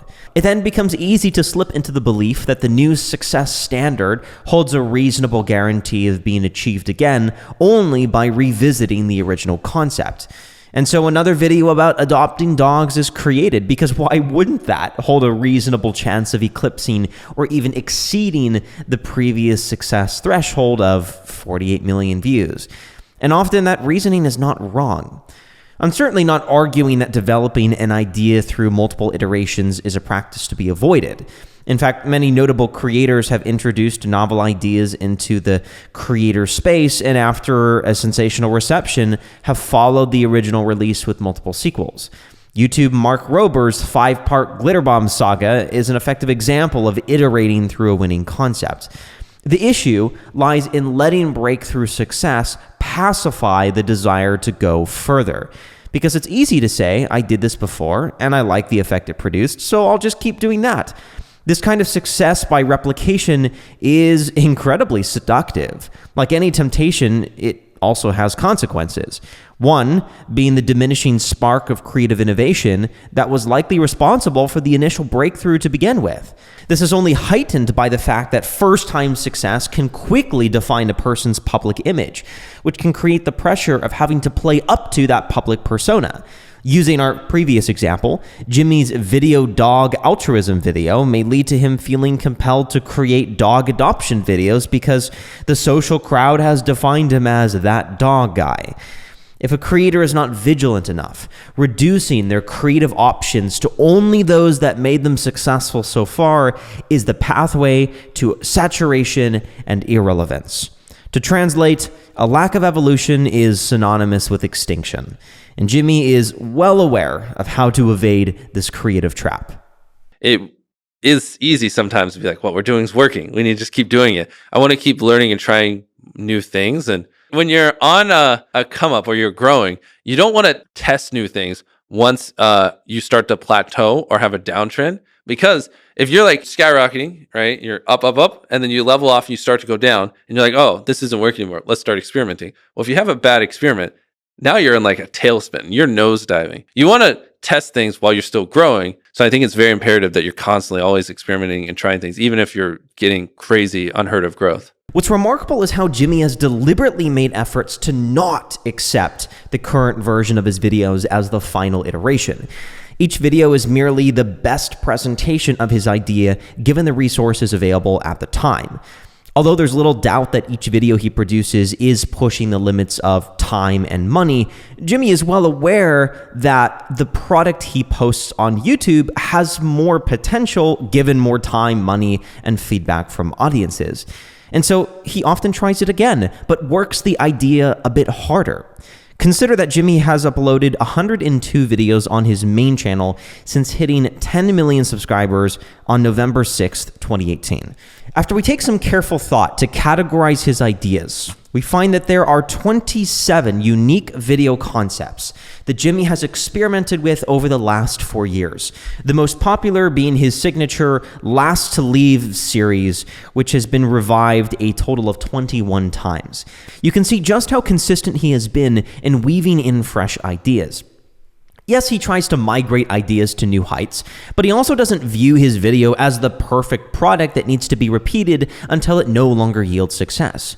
He knows when to stop before saturation is reached, and he knows when new additions are a good idea. I'm not hard set on anything. I just love creating. I used to do these videos where I donate to Twitch streamers. We did like 12 of those. They all went super viral. But, you know, I was like, 12's enough. There's plenty. That's like 2 hours of content. Like, you don't really need that many more. And so I pivoted and I stopped doing them, even though people wanted them. And then I started doing Last Sleeps. People love that. And they're like, oh, never mind, forget the Twitch stuff. This is cool. You just always pivot and change it up. I'm not hard set on anything. Contrary to the MrBeast enthusiasts who applaud each new video as strikingly original and unique, most of Jimmy's videos are simply more optimized versions of previously successful concepts.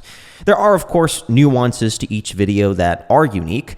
Not every Last to Leave video takes place in a ramen bath. Jimmy will make the video feel spontaneous, dynamic, and fresh each time by selecting a different video environment, recruiting new contestants, or introducing new challenges.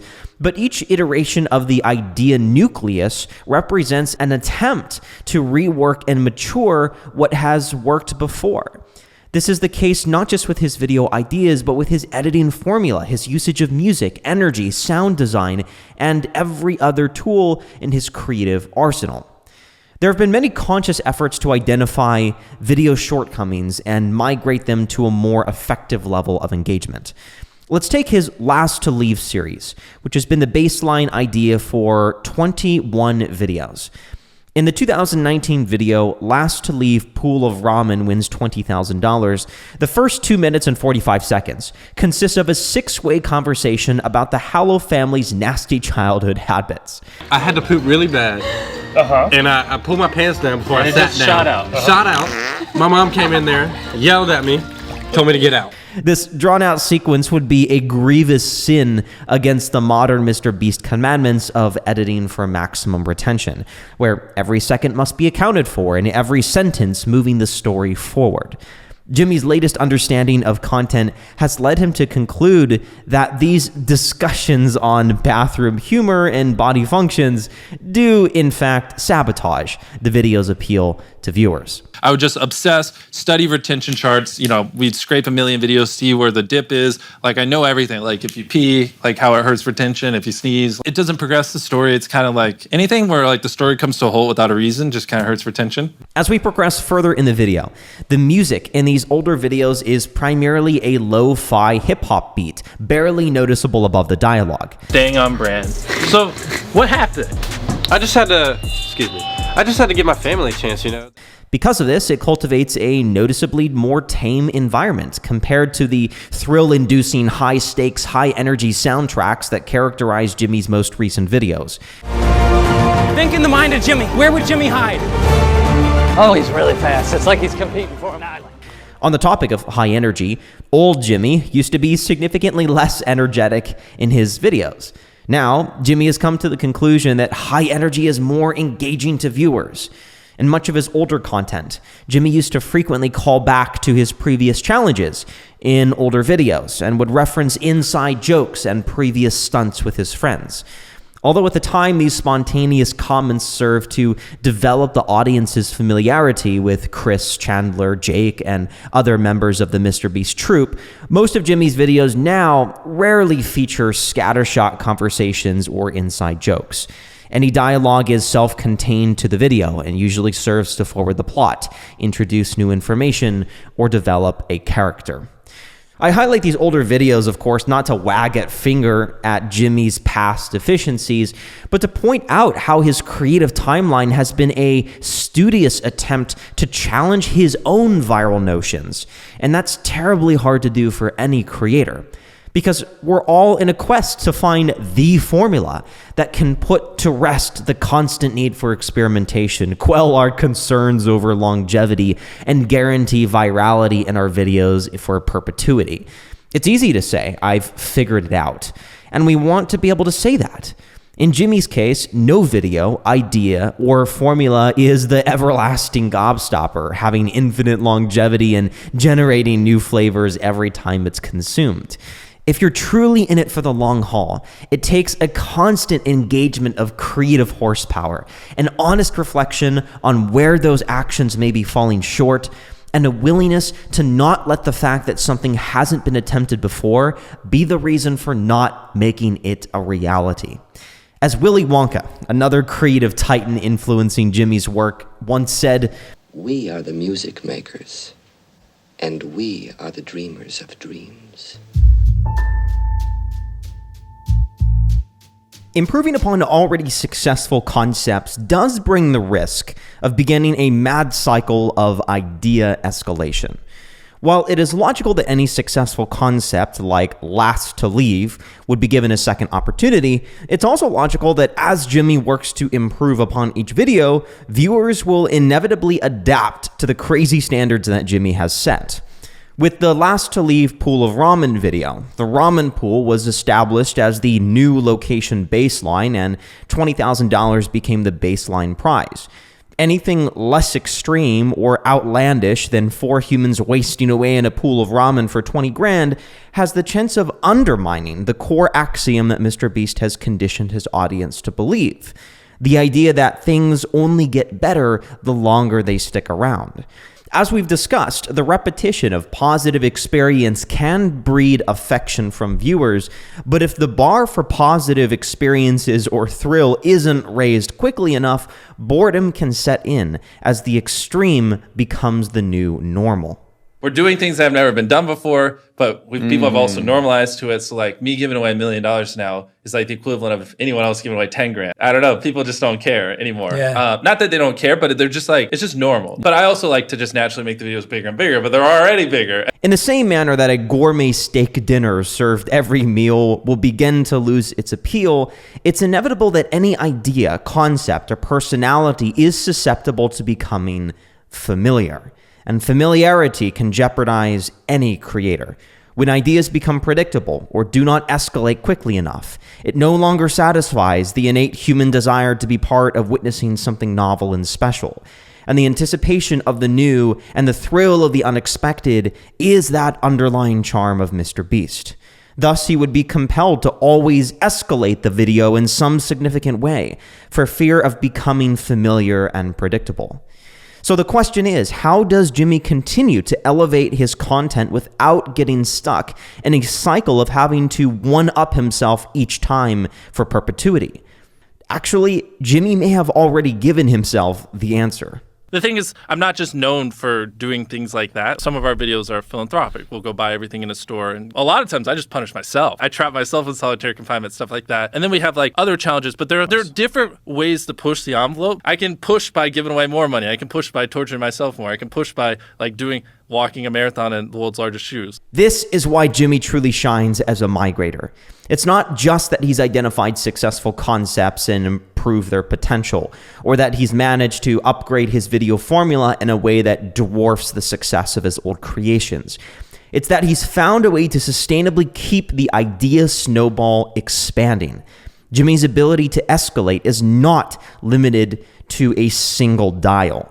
This is why having dozens of idea categories is so vitally important.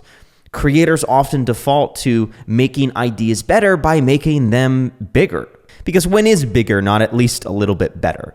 Jimmy is proof that a video doesn't have to be bigger or better than every other idea on his channel. It just has to be better in its category in some way.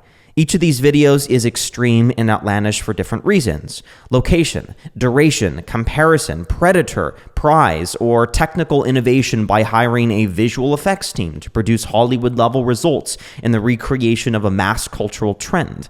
These are multiple touch points that can be upgraded independent of one another. By dividing the burden of escalation across different elements, Jimmy is able to sustainably outdo himself each time. And this allows him to diversify the escalation of ideas instead of narrowing the ability to better his ideas to just one vertical. Introducing an $800,000 island with an exotic beach as a grand prize is an example of a singular dial that can only turn one way. forward.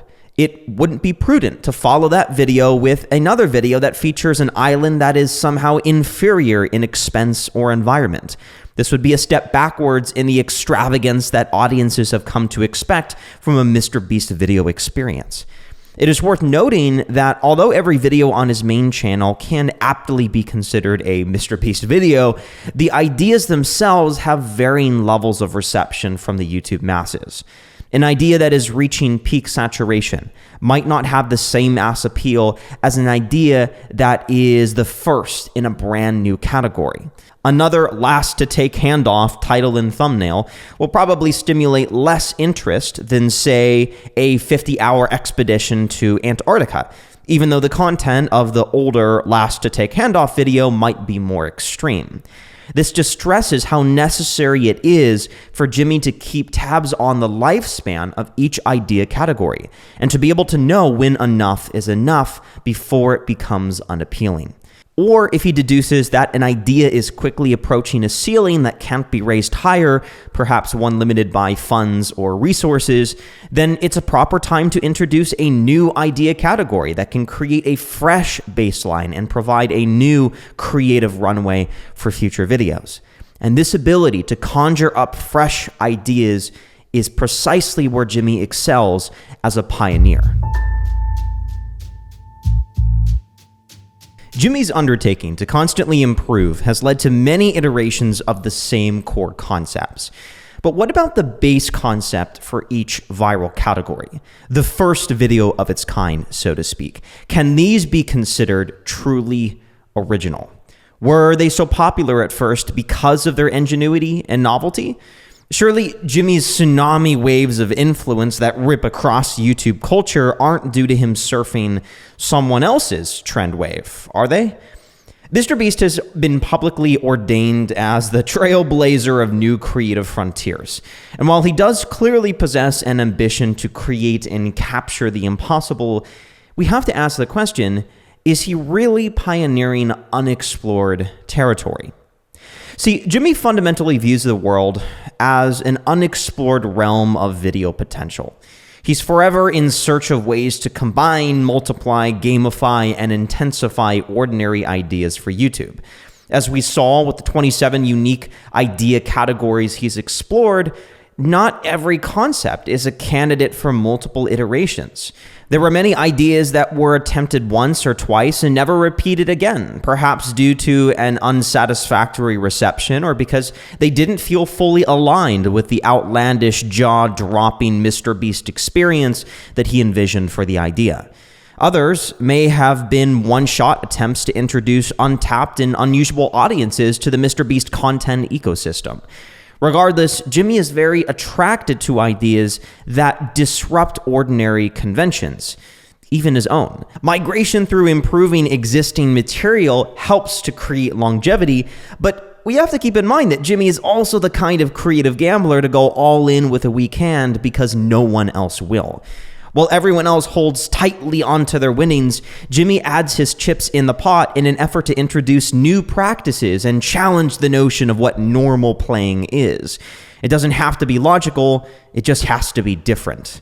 Because if he's right, he just might be the biggest highlight of the game. And of course, the winner takes all. To be the cornerstone of a trend or creative movement doesn't mean that you have to be the genesis behind the idea.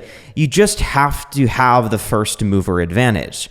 Steve Jobs frequently explained Apple's philosophy for idea genesis by quoting the artist Picasso. He said, "Good artists copy, great artists steal." Not in the sense of plagiarizing another's work or forging a carbon copy of someone else's original creation, but rather by looking at what already exists in the marketplace and combining technologies to make something more usable and consumable. I mean, Picasso had a saying, he said, good artists copy, great artists steal. And we have, always been shameless about stealing great ideas. It comes down to trying to expose yourself to the best things that humans have done, and then try to bring those things in to what you're doing. Apple's own history is largely defined by the company taking various technology ingredients, refining them, and cohesively meshing them into a single product that is then brilliantly marketed to the masses. Apple, of course, does have a list of patents and original inventions, but their key innovations were often built out of technologies invented by others. The MP3 player, the computer mouse, Siri, the touchscreen phone were all technologies that are well documented to have existed prior to Apple's classic products. Even the revolutionary touchscreen technology, or multi-touch, was a patented technology originally created by Fingerworks, which later was bought by Apple. Fingerworks created the touchpad called the iGesture in 2006, which impressed Jobs, leading to him acquiring the company during Apple's design of the iPhone. Apple is a technology recipe company. This habit of pioneering new products through the merging of existing technologies has been an underlying behavior in many great acts of innovation and creation. For example, in the development of the first Star Wars, George Lucas borrowed many of his signature plot devices and film sequences from the old motion pictures he watched in film school. The idea of rescuing a princess from an evil lair while her two bumbling misfit companions wandered through the desert was lifted from the 1958 film The Hidden Fortress. Han Solo is modeled after the gunslingers in the 60s Western flicks. Chewbacca's character was an adaptation of the lion from The Wizard of Oz, who, like Chewie in Star Wars, must enter the enemy's fortress in disguise with his two companions to rescue an imprisoned girl. Lucas's thrilling space battle sequences from Star Wars were shot-for-shot remakes of actual World War II dogfight footage. Even Steven Spielberg, another iconic film titan in league with Lucas, would use his films to quote-unquote update or reintroduce old film sequences that were pioneered by old Hollywood directors like Victor Fleming and Alfred Hitchcock. What's the point in bringing these practices to attention? To illustrate how some of the greatest outputs in technology and media are the result of someone simply identifying elements that could be combined or updated for modern tastes. MrBeast follows in a similar manner. There are many examples of Jimmy finding ideas with proven track records, merging them to produce fresh concepts, or modifying them to be accessible to the modern YouTube audiences. For example, consider Jimmy's title as the internet's philanthropist.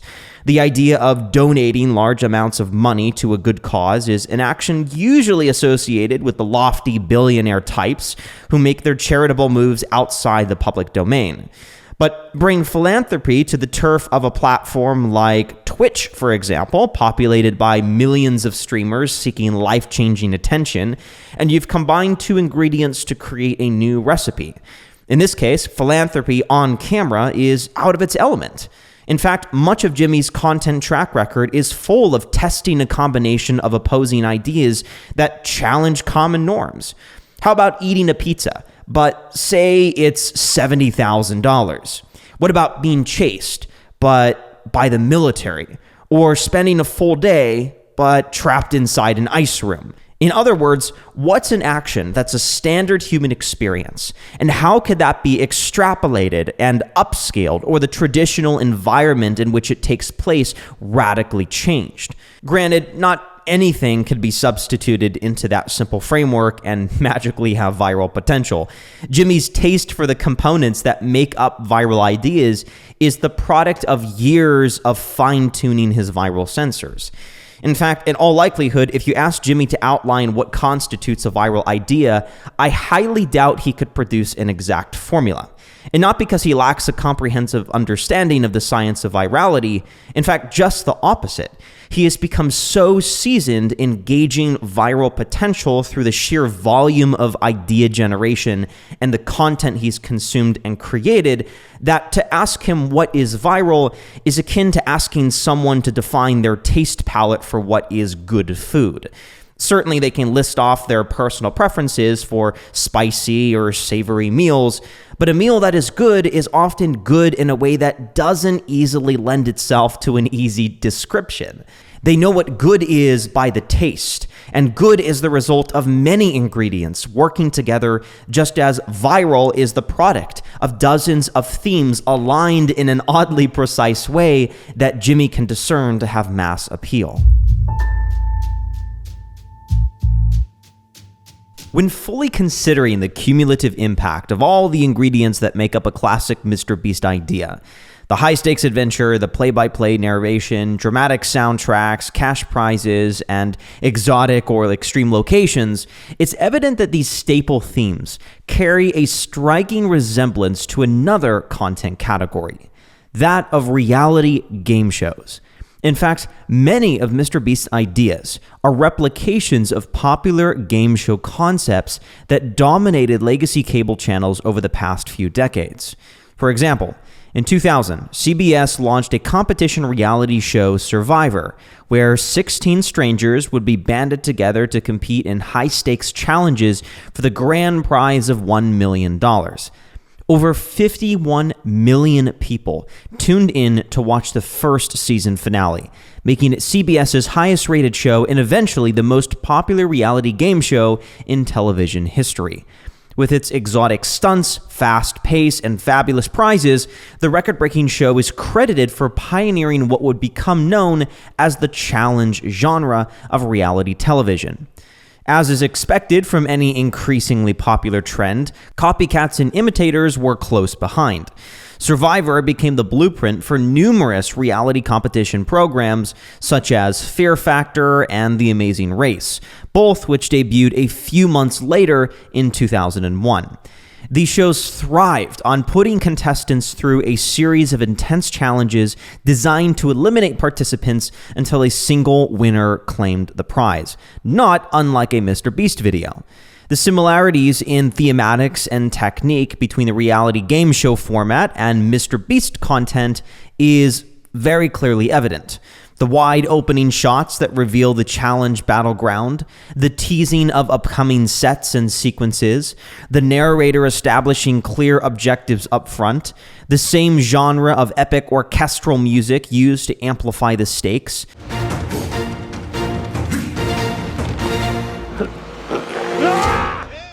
The host providing live commentary of the contestants' progress, the elapsed time displayed on screen, even Jimmy's signature thumbnail text of Day 2 is a common title used at the beginning of each Survivor episode. The pacing itself is also quite familiar, with video editors wheeling through hundreds of hours of raw footage past the mundane in search of the best action sequences. The key difference being, of course, that Jimmy's videos are self-contained and condense into a 15-minute video the events and challenges that would typically unfold over an entire season of Survivor. MrBeast has landed on a very similar framework to the classic challenge reality show, one he has modified, updated, and optimized for YouTube. Last one of you to take your hand off this house gets to keep it. Today's immunity challenge is very simple. It's all about endurance. How badly do you want it? If your hand comes off of the idol at any time for any reason, you're out of the game. Last person left standing wins immunity. And I'm not just cherry-picking MrBeast videos that have commonalities to Survivor. Although out of the wide range of reality game shows, Survivor does have the most in common with the editing profile used by MrBeast, a great number of Jimmy's ideas themselves have precedence in other reality game shows. MTV's The Challenge, where concepts range from sleeping in a pit of snakes to surviving in the harsh desert environments for a day. CBS shows Hunted, where contestants are hunted by the FBI for $250,000. Ordinary U.S. citizens are going on the run as fugitives. You got it. Don't move. I get to find out if I've got what it takes to escape the best hunters in the world. Miles Sabota. We got nowhere to go. Will Mazika, your time on the run is over. Supermarket Sweep, where participants compete for $100,000 by racing to fill their carts with the most expensive items in the store. Capture, a hide-and-seek tag hybrid reality game show. Press Your Luck, where contestants would take turns hitting a button for a chance to win big bucks or risk it all. A bit outside the challenge reality game show genre, you have A&E's top 2016 reality show 60 Days In, where 4 guys spend 60 days in a maximum security prison. Even Jimmy's popular video, I Spent 50 Hours Buried Alive, is in some sense an homage to one of ABC's most viewed televised stunts of all time, where in 1999, a 25-year-old David Blaine spent 7 days buried alive in a coffin. It's evident that the same extreme flavor profile and high-stakes format that characterized Jimmy's content palette has a clear track record in the reality television landscape. In fact, MrBeast is not the only one whose content echoes a modern adaptation of popular reality show concepts. Dozens of other YouTube creators have tuned their viral sensors to Jimmy's wavelength, and have also found themselves arriving at ideas that resemble early concepts popularized on legacy cable television. YouTuber Eric can be considered the modern Fear Factor, where contestants or teams face their fears for a fabulous prize. Many of Eric's stunts borrow heavily from some of NTV's most popular episodes. His friend Mac even wears the same banana suit as Johnny Bananas from Fear Factor. Max Fosh and Nico Amalana, two of the UK's most popular YouTubers, have recycled the same themes from the American hit comedy show Nathan For You. Ryan Trahan, who gained notoriety through a series of videos where he crossed America with just a penny, could be considered a callback to CBS's 2009 show ATWFF, aka Around the World for Free, where reality stars would travel across countries without, as the show says, a penny in their pocket.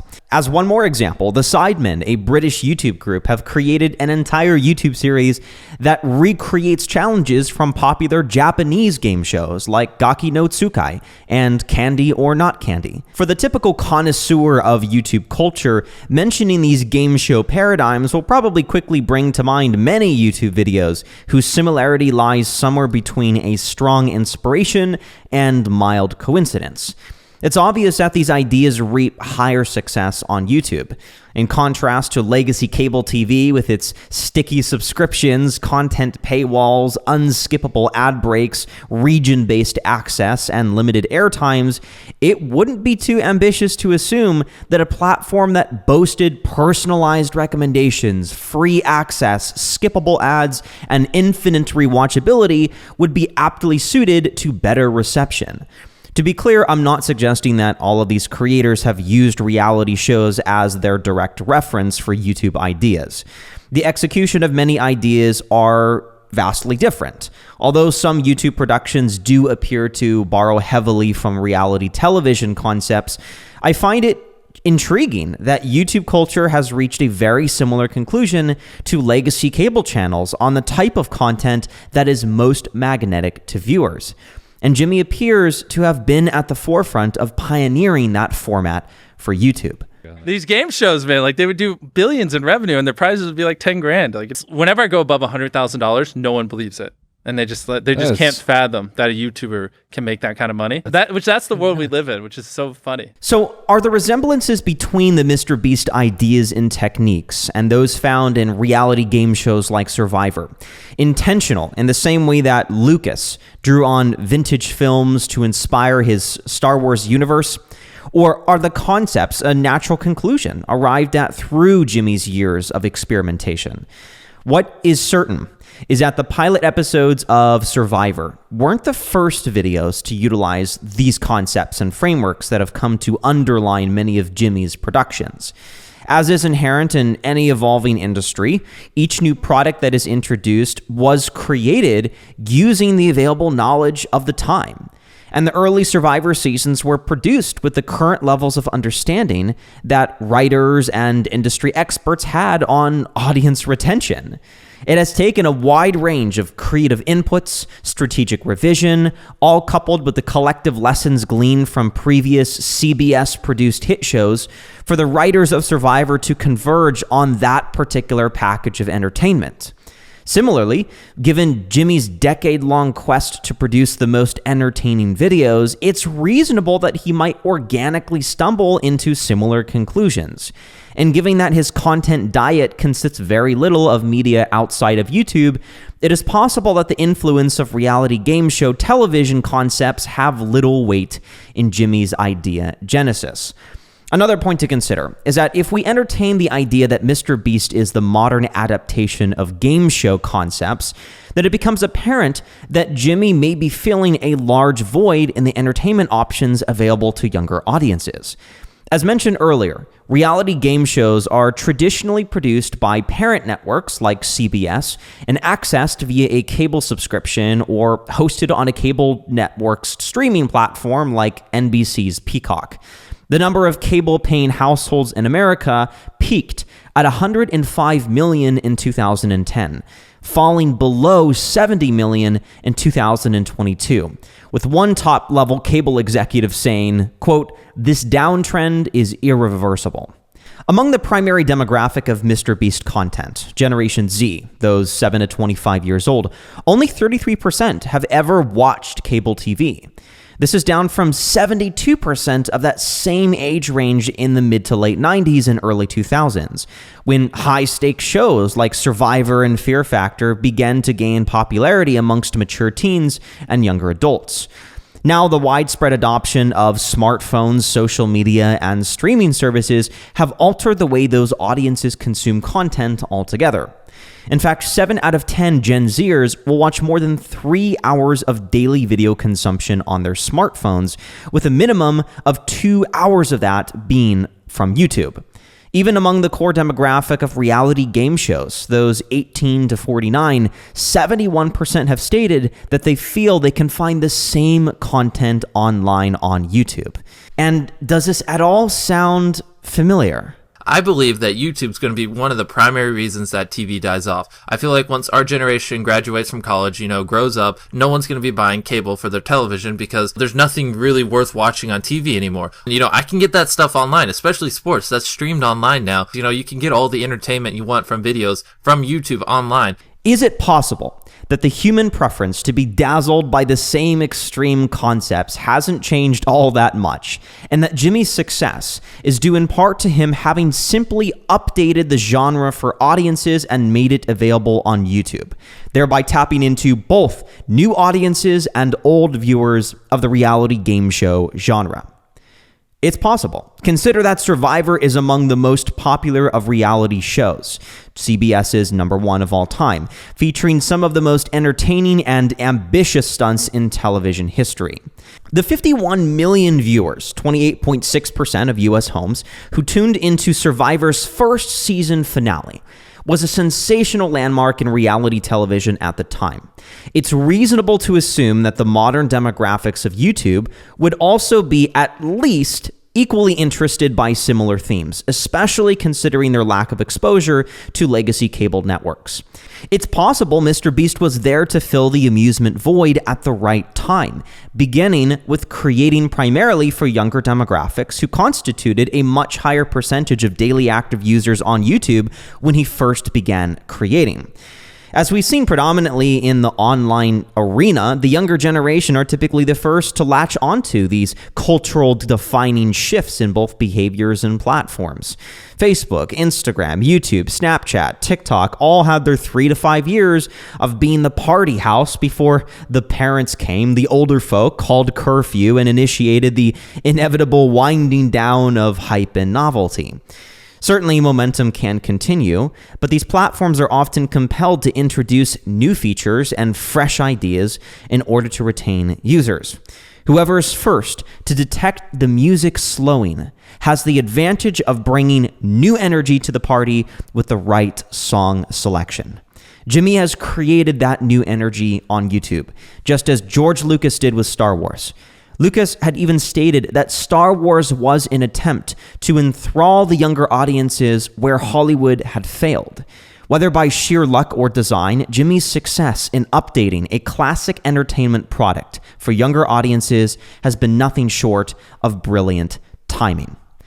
But why the need to upgrade and modify the game show genre for YouTube? Why can't cable networks simply upload their shows to YouTube and thereby refocus fresh attention on their old media? Attention that has been lost through declining cable viewership. Well, in fact, most networks have made attempts to re-release their shows on YouTube. In fact, over 100 major television networks have cataloged old seasons of content on network-owned YouTube channels in the form of full episodes, compilations, or episode highlights. Some with notable success, such as CBS's Survivor, ABC's Shark Tank, NBC's America's Got Talent, and The Voice. Although hit reality shows have had multiple breakout videos on YouTube surpassing 100 million views, no game show repurposed on YouTube has yielded a performance that comes close to rivaling MrBeast numbers. Partly due to not being optimized for second-by-second retention the same way Jimmy has made his content in the molds of internet virality. Game shows weren't created with YouTube's algorithm in mind. Although it's natural that there would emerge some residual interest in the show, viewers searching for key moments they remember watching on TV, they will always have the disadvantage of not being adapted for YouTube. And why should they? These shows thrived on marketing, high public ratings, and celebrity cameos, and their presence on YouTube is at best secondhand distribution. Jimmy has grown up editing for success on YouTube, and it's expected that here he would have the high ground. I want to re-emphasize that it's not my conclusion that MrBeast is attempting to pioneer the modern game show. Simply that the MrBeast content profile, including his distinctive palette of ideas and editing techniques, have a track record outside his own creative intuition. Jimmy has arrived at many of the same conclusions and has found himself in the position of satisfying the same fundamental human desire to be entertained with the impossible. Regardless of whether or not Jimmy is aware of the similarities between the game show genre and his own creations, he has made a clear resolution to pioneer his ideas and techniques with YouTube as the distribution network. YouTube is unlike any past content medium. To break through the view barriers, a video has to be engineered and ideas packaged by those who deeply understand the intricacies and psychologies of modern internet users. For Jimmy, this kind of specialization is something he struggles to find in the talent that he hires and has frequently found himself retraining traditional cable network media professionals to see YouTube production the same way that he does. If you want to hire someone to make super viral YouTube videos like we do, there's just no one you can really pull from. Like sometimes I'll hire people from game shows, right? And they have all these preconceived notions about pacing and how a video should be, and you have to spend like the first year like breaking all these habits, and and they think they're better than you. Like a lot of people in traditional think they're better, and they think their way is better than what we do. A final word on adapting ideas for the modern internet users. There will always be the opportunity to modify past products for modern consumption. It's easy to witness a product's success and become sedated into believing it will have longevity without needing to take into account future changes in the market. Very simply, failure to adapt allows industrious minds to cross the moat. I've wondered often why adaptation wasn't a more obvious path to yesterday's innovators who no longer have relevance. I think it's because success blinds foresight. Once something has been achieved, it's easy to throw in the towel and revel in that accomplishment. In relation to social media, a viral outcome is often interpreted as a sign that major innovation is no longer required. The experimenting is done. What I found remarkable about Jimmy is his capacity to not let a successful video diminish his desire to migrate and modify it further. Contrast his attitude to Survivor, which 22 years later to the show's initial release still continues to reflect the original editing, pacing, and energy that characterized the show's early breakout. Over $30 million were spent to produce the 44th season of Survivor, and would you believe only 5 million viewers actively tuned in to watch this CBS show. You might be asking why Jimmy has arrived at the reality game show content profile as his formula of choice for YouTube. Why has he determined this particular genre as the optimal model for maximum audience retention? The high stakes, exotic locations, spectacle, human rivalry, and fabulous cash prizes constitute some of the most engaging ingredients for spectators to watch. These concepts aren't among Jimmy's top performing videos without good reason. They provide distinct advantages over other forms of structure and storytelling. First of all, reality game shows that prioritize a competitive atmosphere have an incredible natural trajectory, a term used in media to describe how the plot advances towards an end goal. The nature of a competition is to put competitors through a gauntlet of challenging events that will eventually produce a victor. We've previously reviewed how Jimmy's videos are intentionally edited to quickly inform the viewer on the video's core objective. Few concepts keep audiences invested in an outcome better than by pitting contestants against each other in a survival of the fittest process where all but one are eliminated. Most of Jimmy's challenge videos follow this principle of progression through contestant elimination. Secondly, the prize itself is a significantly overlooked contributor to the mass appeal of a MrBeast video. In game shows, the cash prize served as the staple incentive for participants to take part in the challenge. Presented as attainable to every participant, it's only awarded to one. And pursuing this pot of gold justifies any rigorous effort contestants put into challenges. It also plays into the powerful theme of wish granting, in which ordinary people are given the opportunity of a lifetime to attain something life-changing. In fact, MrBeast is in the business of wish granting, bestowing on ordinary people the thrill of being seen by millions and having a shot at YouTube stardom and riches. Wish granting is considered by many show screenwriters to be one of the most viral and engaging themes in any story or script. Game shows like Who Wants to Be a Millionaire and The Price is Right or Jeopardy have reaped popularity by providing ordinary folk with the chance to take home the big bucks. On a psychological level, watching ordinary people compete for extraordinary prizes speaks to the deep-seated human desire to be presented with an opportunity to dramatically overhaul life with fame and fortune. It's not an easy task to align the desires of a contestant with those of an audience. Each person possesses different motives and desires that have been molded by their life circumstances. It's better, rather, to exploit broader, more universal desires that are common denominators amongst most people, such as the desire for our current situation to be better than it is, by showing ordinary people wanting the extraordinary things we all desire: a large sum of money, a new house, and an exotic sports car. Even better if there's an opportunity to wrap that wish in a benevolent intention, like using the prize money to buy their mother a home or donate to a nonprofit. The viewer has a wholesome reason to see that wish come to fruition. The wish now has a noble purpose and can create emotional retention for the audience. Most reality game shows would have done this off camera with pre-show interviews that allow the contestants to share their basis for entering the competition. Jimmy accomplishes this by interviewing contestants on their motivations. This helps add depth to their character and welcomes an emotional investment from the audience. Another major advantage of featuring a prize or life-changing experience is how it subtly primes the viewer to be responsive to any action in the future that might result in them having a chance at winning. Jimmy's videos allow him to showcase the benefits of what subscribing could merit. If you want to be featured in a MrBeast video and compete for a small fortune, your ticket to entry is to subscribe.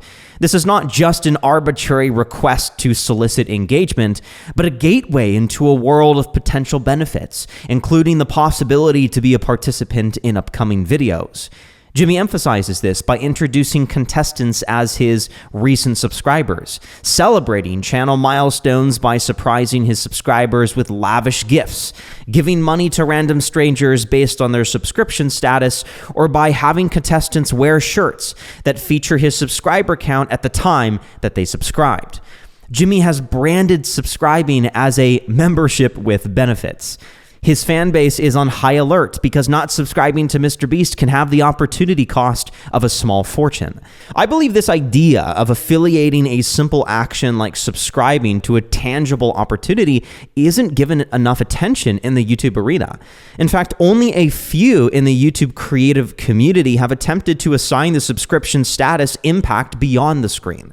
YouTubers Eric and Ryan Trahan, for example, have invented unique ways to charge the subscription button with value.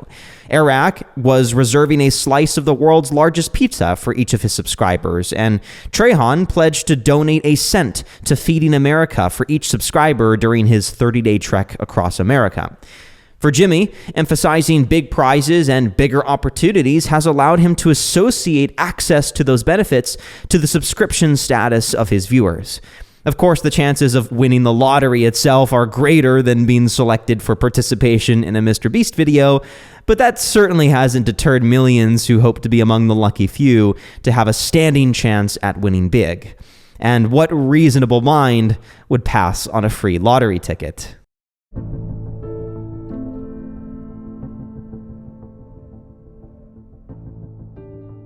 There's been no small amount of migration and pioneering in Jimmy's content as he works to develop the potential he sees in YouTube. But surely YouTube supremacy itself is not the sole reason for creating. Considering that MrBeast ranks the third largest YouTube channel and the most influential individual creator, is the little status left for him to attain within the YouTube sphere worth the sheer amount of effort and resources he invests into content?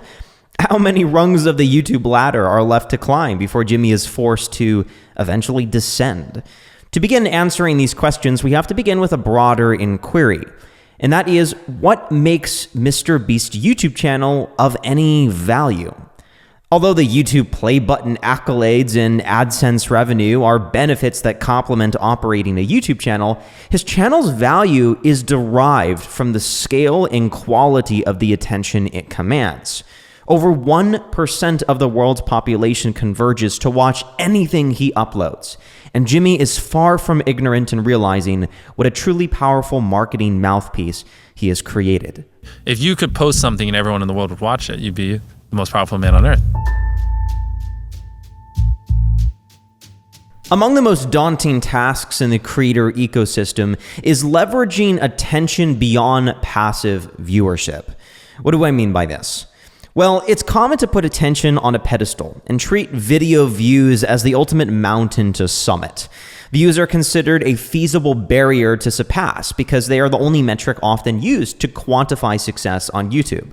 More views equals more success. Videos themselves are small engagements of the viewer's attention. Although it is admirable to aspire to make that time well spent for the viewer and deliver an incredible visual feast of content, creators struggle with creating tangible impact with their content beyond simply charging up emotions in their viewers for a limited time. An entertaining video might well succeed in generating wonder or sadness, but how effectively can it supercharge tangible impact in the physical world? Can it move inventory, raise donations, or summon thousands to a particular location? Can the attention it generates or the emotion it stimulates be channeled beyond the fleeting viewing experience? Now, I'm not asserting that a gift of emotions is somehow an inferior measure of success for a video, or that a video should only be created if it can prompt action from spectators, but when content captivates the eyeballs of millions, as does MrBeast's content, it merits consideration as to how productively that attention is used. A common understanding among the minds of many iconic media titans was that attention was truly a superpower that could be used to ignite consumer behaviors beyond the screens. George Lucas once notably said that, quote, "The ability to make attention rain down upon anything is a force few know how to yield." Star Wars, for example, was a catalyst for many novelties in the entertainment landscape, including being the first film franchise to successfully introduce and market large amounts of physical products to audiences. It's little known that George Lucas admitted to creating Star Wars with toy byproducts in mind. The Star Wars universe was designed with an eye towards merchandising. The droid R2-D2 was designed to be adorable and pet-like, and different colors of lightsabers were introduced for the purpose of being collected by enthusiastic fans. Mark Peppers, a Fox executive, said, quote, "Lucas was making much more than a movie. He was building an entire brand ecosystem from day one." Prior to the sale of Lucasfilm to Disney in 2012, Lucas had already made billions of dollars, not from Star Wars box office sales, but from the thousands of products launched and licensed through the films. Lucas knew Star Wars as a film would be successful, but he could never have foreseen the millions of dollars of sales that would come from books, toys, cereal boxes, records, and posters. This would eventually turn Lucasfilm Ltd., which owned the Star Wars licensing, into a billion-dollar corporation. James Surowiecki of Slate said, quote, "Star Wars single-handedly created the film merchandising business. No one but Lucas knew how much kids wanted action figures until they were offered them." See, Lucas realized that if a film was successful in creating strong emotional attachment to the film through characters and story, there was an opportunity to harness that attention beyond the theater seats. He called this a transmedia experience, the idea of extending the interaction with content beyond the big screens and into real-world experiences and real interactions. A child can grasp a Darth Vader branded candy bar and feel a strong connection to the villain he just watched in theaters. 15 years later, in 1995, Steve Jobs himself would later adopt a similar approach in the computer animation sector by purchasing a little-known animation company from George Lucas. Steve Jobs called this company Pixar Animation Studios, which would later become Pixar.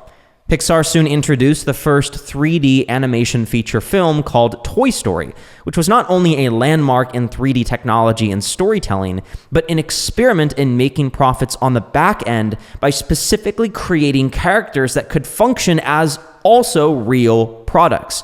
Products that children could roleplay with and use to recreate what they saw in films. The films became the rainmaker for toy sales and introduced audiences to a world that had meaning beyond the screens. While MrBeast is not yet mass-producing action figures of Chris, Carl, or Chandler, he has made strides to leverage the attention he commands to ignite various consumer goods businesses. For example, in the video, "I Opened a Free Restaurant," Jimmy introduced the delivery-only MrBeast Burger virtual restaurant franchise. The restaurant's first brick-and-mortar location was later announced in his video, 100-person extreme hide-and-seek, appropriately filmed inside the American Dream Mall in New Jersey, where the restaurant officially opened. Audiences were encouraged to attend the grand opening, and an estimated 10,000 people showed up to support Jimmy's new venture, setting the unofficial record for the largest restaurant opening in history. In his video, World's Most Dangerous Escape Room, Jimmy created a candy wonderland that served to debut a snack company he called Feastables. The company's inventory features a variety of snack products, of which its flagship chocolate bar became the top trending candy discussed on social media in 2022. I think we still have 10 years left. And so we could spin up a couple businesses like this, and I want to drive the first couple $100 million in revenue and then just hire an all-star team that can take it on past me. These aren't just extensions of his personal brand. They are functioning businesses brought to life through his YouTube channel, with the intention of transitioning these operations to a state of autonomy, independent of Jimmy's influence. Jimmy has also leveraged his clout to greenlight incredible forces for good. His environmental initiatives, like Team Trees and Team Seas, have also been springboarded into effect through viral video stunts, such as planting 20 million trees or cleaning the world's dirtiest beach. Jimmy sees attention for what it is, a super catalyst for launching promising companies and productive projects. Of course, Jimmy isn't the first to turn to YouTube as a marketing masthead for business. Multitudes of creators have already engaged heavily in the selling of merchandise, info products, and packed events through YouTube content. Even the idea of bridging famous personalities with food is not a foreign concept to YouTube. Steve Aoki had previously created a pizza restaurant, and DJ Khaled his own chicken wings. But unlike these ventures, Jimmy hasn't just announced his product to the world and then proceeded to distance himself from the marketplace like these celebrities have. He understands his role as the marketing front and continues to drum up new business. Recent months have seen him introducing products with limited availability and making existing products more accessible to consumers through retail distribution partners like Walmart. Like a good hot dog salesman, Jimmy knows how to entice and engage the masses with clever titles for his limited food items, such as the Shrek Quesadilla, the Moist Cheese Sandwich, and the Dream Burger. As the companies continue to take shape, Jimmy will likely continue to make conscious efforts to leverage content to amplify new additions to his growing portfolio of businesses. He's even expressed interest in expanding these business ventures to include products in the software and gaming industries. If I promote a Feastables bar, right now it's only in America because we're struggling just to keep up with American demand. Most of my audience is obviously outside of America. The problem we're running into is it just takes time to build up the supply chain and get Feastables in all these other places where we have giant pockets of our audience. And same thing with Beast Burger. The beauty of software is I can make a hypothetical game. All my fans can use it tomorrow. If I promote something in a video to 100 million people and it's like basically like a game, they can all download it. That's what I'm excited about. I want to get into less physical stuff and more stuff that everyone in my audience can actually use. What's even more fascinating about what Jimmy said is if he does end up introducing the MrBeast gaming company and developing a roster of engaging video games, it would not be too far out of league of what the legendary company LucasArts did in taking over the gaming industry in the late 90s and early 2000s. See, LucasArts was George Lucas's premier video game development arm that oversaw the development and publishing of many of the top charting games of the early 2000s before being shut down in 2012 when Lucasfilm was acquired by Disney. LucasArts was born out of a desire to complement the rising video game industry with a Star Wars presence. See, Lucas realized that the Star Wars intellectual property had viable potential also as a video game, and was able to harness the popularity of his films to channel attention toward a variety of gaming products in a range of different gaming genres. These efforts to expand the MrBeast enterprise to include a presence in industries like the gaming market illustrates a paradigm shift in how YouTube creators value their audiences. For over a decade, YouTube creators have operated under the pretense that AdSense revenue was a fair measure of value for the attention they commanded. A large number of viewers equated to a sizable AdSense paycheck. Other streams of monetization were utilized, but AdSense was largely considered to be the creme de la creme of audience value because it was reoccurring, and ad rates typically had a direct correlation to the quantity of viewers a video could reach. Different genres of content charged advertisers differently, and the creator's cut for displaying ads on their content, known as the CPM or cost per milli, fell within a certain predictable range for a given genre. It might have fluctuated slightly depending on season, adherence to community guidelines, and region, but the revenue was reasonably consistent.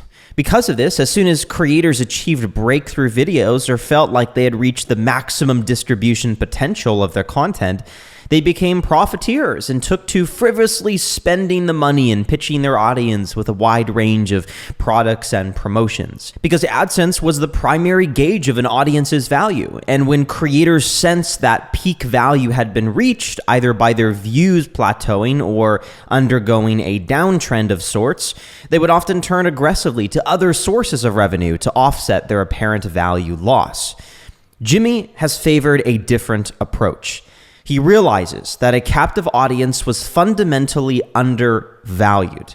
AdSense was not the metric that could accurately capture the value of an audience, and YouTube was far more than a game of making profit through AdSense or other revenue streams. Instead of squeezing dollars from his audience every time he could and thereby tainting their receptiveness to any products, he would double down on owning the relationship with his audience by committing to work in service of their entertainment. He would create the best videos possible, bring to life their wildest dreams and wishes, while any money he made in the progress would be reinvested to further this vision. Sure, he's losing money that he could be skimming in the short term, but the reputation he's gaining is priceless and a long-term play. All the while, he's building a global entertainment company that's become such an attention juggernaut that a simple promotional tie-in can beget an entire franchise. Instead of settling on building the snowman with a small snowball, he kept it rolling until it became so gargantuan that he could craft anything out of it. Quite frankly, he saw potential where his peers did not, and realized that he could change the extraction point of value. There would always be ample opportunity to profit on the back end, only if he was willing to delay gratification and do everything he could to keep the audience mesmerized by his intentions and inventions. Perhaps most remarkably, even after building the most valuable media enterprise on YouTube, Jimmy has no intentions of taking profits. In fact, he's expressed plans to keep the snowball rolling until he's spending, as he says, billions per video. Tens of millions of dollars have gone into my YouTube videos. Like, because I've taken all the money from the gaming channel, the reaction channel. There's probably going to be a day where I'll spend over $1 billion on just YouTube videos. By leveraging his content to pioneer his own physical brands, Jimmy also hedges against the worst-case scenario, a standoff with YouTube itself. It's no secret that Jimmy has become YouTube's golden boy. As its poster child, he rubs elbows with many of its top executives. Given his immense YouTube footprint and faith in the platform's future, getting into hot water with YouTube is, of course, unlikely. However, having a media empire that is built upon the shoulders of a corporation isn't the solidest of foundations. There will always be strings attached to building a media giant on someone else's network.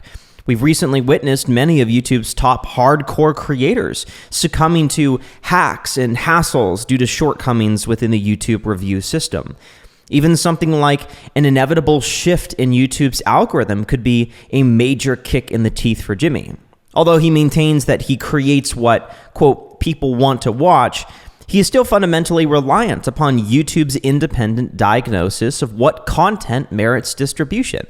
Should YouTube reduce the weight of click-through rates and retention percentages, there's little doubt Jimmy, of course, would likely adapt to the change in an effort to maintain YouTube primacy. But it's good to see either way, Jimmy is thinking ahead on the media chessboard and is using his time atop the YouTube pedestal to launch projects that he has much more control over. Another one of Jimmy's prudent uses of attention has been through collaborative amplification. In other words, the mutual association of creators with each other for the purposes of gaining new exposure. Very deliberately, Jimmy has included a myriad of other content creators in his video stunts to amplify the distribution of those videos.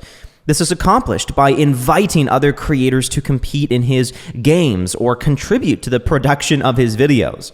For example, his notable video $456,000 Squid Game in real life was a joint effort from many notable creators, including So Crispy Media and William Osman.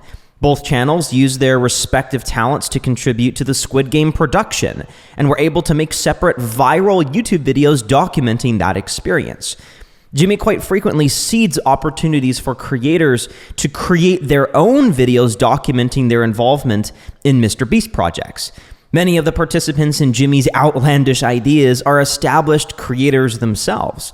Not unlike Hollywood's relationship with casting A-list film stars, a popular creator is often a magnet for new attention that might otherwise be outside Jimmy's typical audience. Jimmy's breakout video, Last to Take Hand Off Private Jet Keeps It, was a prime example of this. Over a dozen renowned YouTubers from various genres of content were summoned to compete in the challenge, and many of them went on to upload a behind-the-scenes video of their own experience in the competition. And what diehard fan of any of these creators would not make at least one pass-through MrBeast video in search of the cameo of their favorite creator? This kind of secondhand attention isn't to be overlooked in the success of MrBeast's ideas. This approach is also quite a good hedge against possible concerns of irrelevance. Jimmy isn't forced to solely rely upon the enthusiasm of his own audience. Of course, no fan can be relied on to maintain their support in perpetuity. Age and maturity inevitably lead to new interests. But featuring other creators is a gateway to an untapped source of attention that can offset any diminishing zeal within his own fan base, while also complementing his existing audience with new degrees of relevance and energy. As new personalities continue to rise to fame, attracting fresh attention along the way, we've seen the opportunity extended to them to be a guest in MrBeast's Wonderland. It has become a predictable milestone in the YouTube path, and honestly, who's going to pass up on this kind of an attention lottery? The utility of collaborative amplification is also displayed in Jimmy's approach to his environmental initiatives, Team Trees, Team Seas, and whatever projects are next to come. Bees, feed, cheese, freeze, keys, who knows? They have all succeeded in harnessing the power of the masses to achieve a collective good. Over 600 YouTubers jumped on board the proposal to plant 20 million trees in 2020.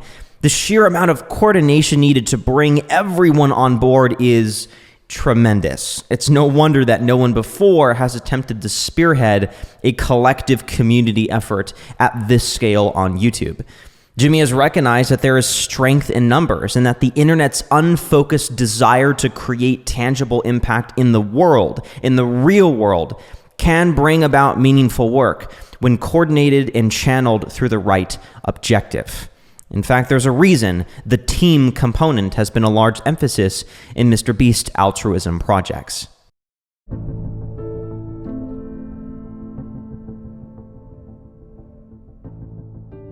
There's people that will come on and you'll ask them, like, what do you want to be doing in 5 years? And instead of saying, oh, I want to be working on this channel, they'll be like, oh, I hope to be working on movies or this or that. And they see like working on a YouTube channel as a launch pad to go into traditional. And it's like, no, like you just don't get it. This is the future. This is the end goal. Yeah. This is your career. And so I'm just so tired of having those kinds of conversations. Like I feel like people really should be coming around. Of the hundreds of hours of interviews with Jimmy I've listened through, this is perhaps my favorite exchange from him. The reason I find it so remarkable is because it encapsulates the unrivaled passion and pure imagination he has for YouTube. As a young teen who grew up watching YouTube, he very clearly came to terms with the power and influence that it had in his own life. His generation was, after all, among the first to spend large amounts of time consuming internet videos. And that behavior shift was one that young Jimmy was willing to bet that, if found in himself, was very likely burgeoning across the world. For other generations, however, that insight wasn't a product of environment as it was for Jimmy. As such, there isn't a shared worldview about the future of the media landscape. For other generations of media professionals, Hollywood, cinema, television, and other mass media industries are the domains where show business and career prestige are to be found.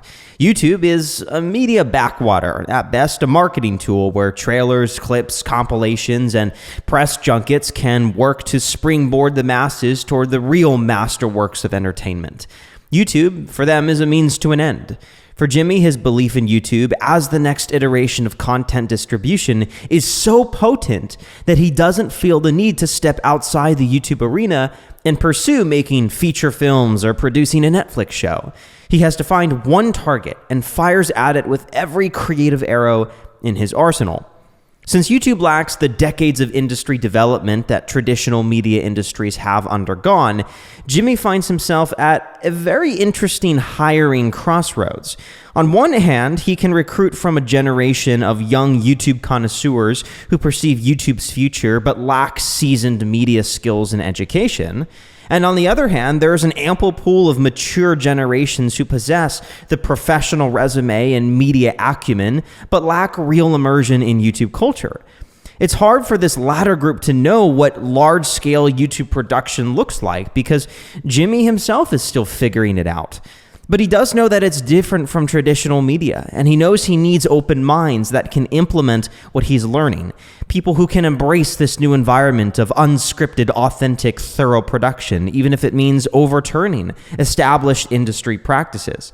This is why he's chosen the path of passion over proficiency, because recruiting people with a shared belief in his compelling vision of what YouTube can become is more optimal than a highly skilled labor force that lacks the latest understanding of YouTube's significance.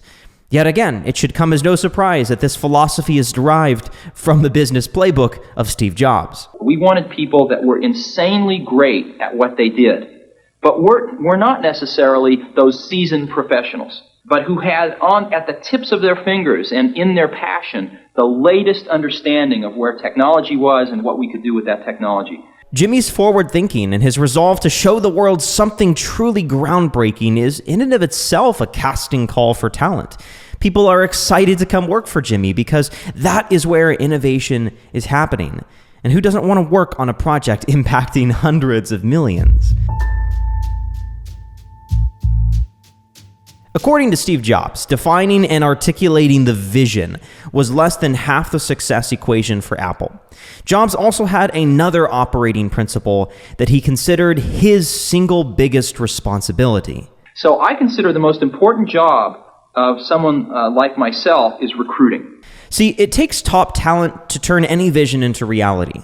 The MrBeast video projects are the collective result of a creative apparatus that boasts some of the smartest people in the YouTube arena. For the MrBeast enterprise to manage uploading 4 videos per week along with a host of charity and business initiatives, Jimmy has progressively worked to remove himself from being meticulously involved in low-level frontline tasks and focus instead on determining his zone of genius, where he is absolutely irreplaceable. In other words, what does he have that cannot be synthetically replicated by others? I can hire like creative people to help come up with like bits. I can hire production people to help do the videos and editors. I'm more doing high level things like figuring out what's the next viral stunt. The only thing I can't outsource is like me actually filming. At the end of the day, that's like the only thing that like I'm the only person that can do. Like this is where you have to think about strategically. Peak performance would be me like 90% of my work week is just filming shit and nothing else. According to Jimmy, the direct-to-camera work is non-negotiable, as is his creative intuition for generating viral ideas.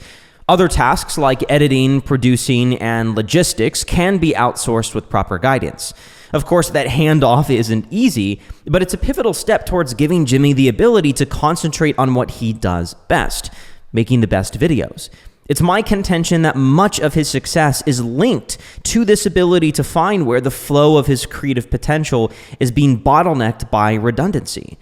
In the business novel The Goal, a book that Jimmy has read and highly recommended, author Elihu Goldratt maintains that a production system can only move as fast as its smallest bottleneck.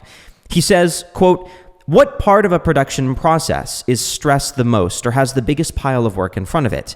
What or who is tasked with doing too many things at once? Are there generalists with skills that overlap into work best left to specialists?" The author Goldratt suggests that in order to achieve maximum productivity, a company must begin by identifying constraints in its workflow and redirect all available resources toward reducing those constraints. Are there generalists with skills that overlap into work best left to specialists, as he says? For the YouTubers who view YouTube as more than just an outlet for their creative expression, the most obvious bottleneck is inefficient use of time. This typically manifests as spending time on menial tasks that could be outsourced with the proper training. The average creator is self-tasked with idea generation, research, scripting, editing, and post-production.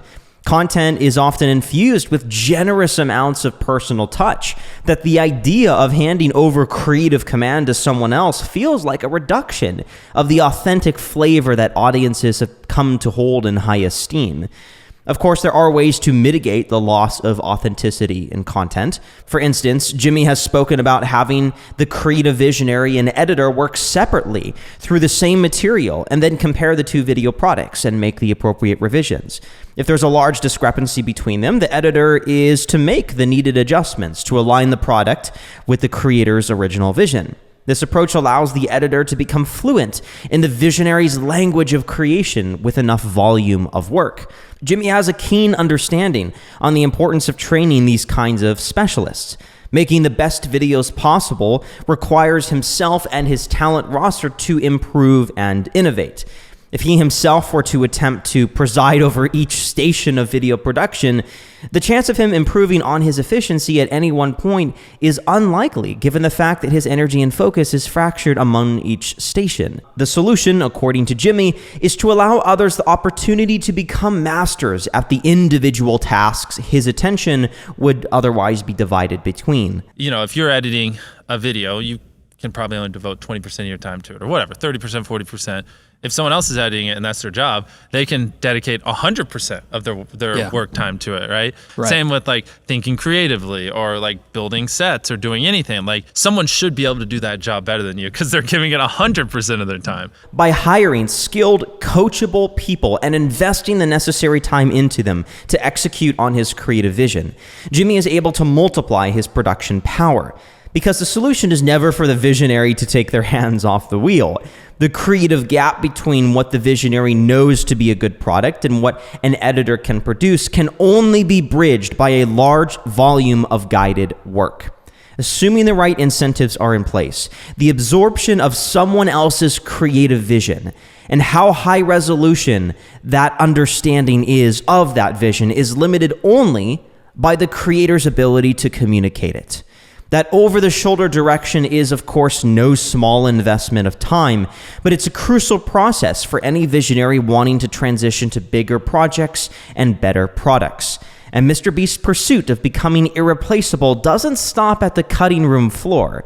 To further optimize his time management, Jimmy has invested time into training close teammates of his to do things like discern like him with the intention of empowering them to make decisions in his stead. I have a lot of people in the company who are able to think like me and make decisions I would make. One example is Tyler, who 4 or 5 years, we just spent an absurd amount of time together and worked on every single video together, and we worked side by side. I'm a big fan of just like finding people who are super obsessed and all in and A players that, you know, they really just want to be great and then just dumping everything I have in them. This idea of hiring an executive assistant is actually a common productivity practice among many high-performing executives.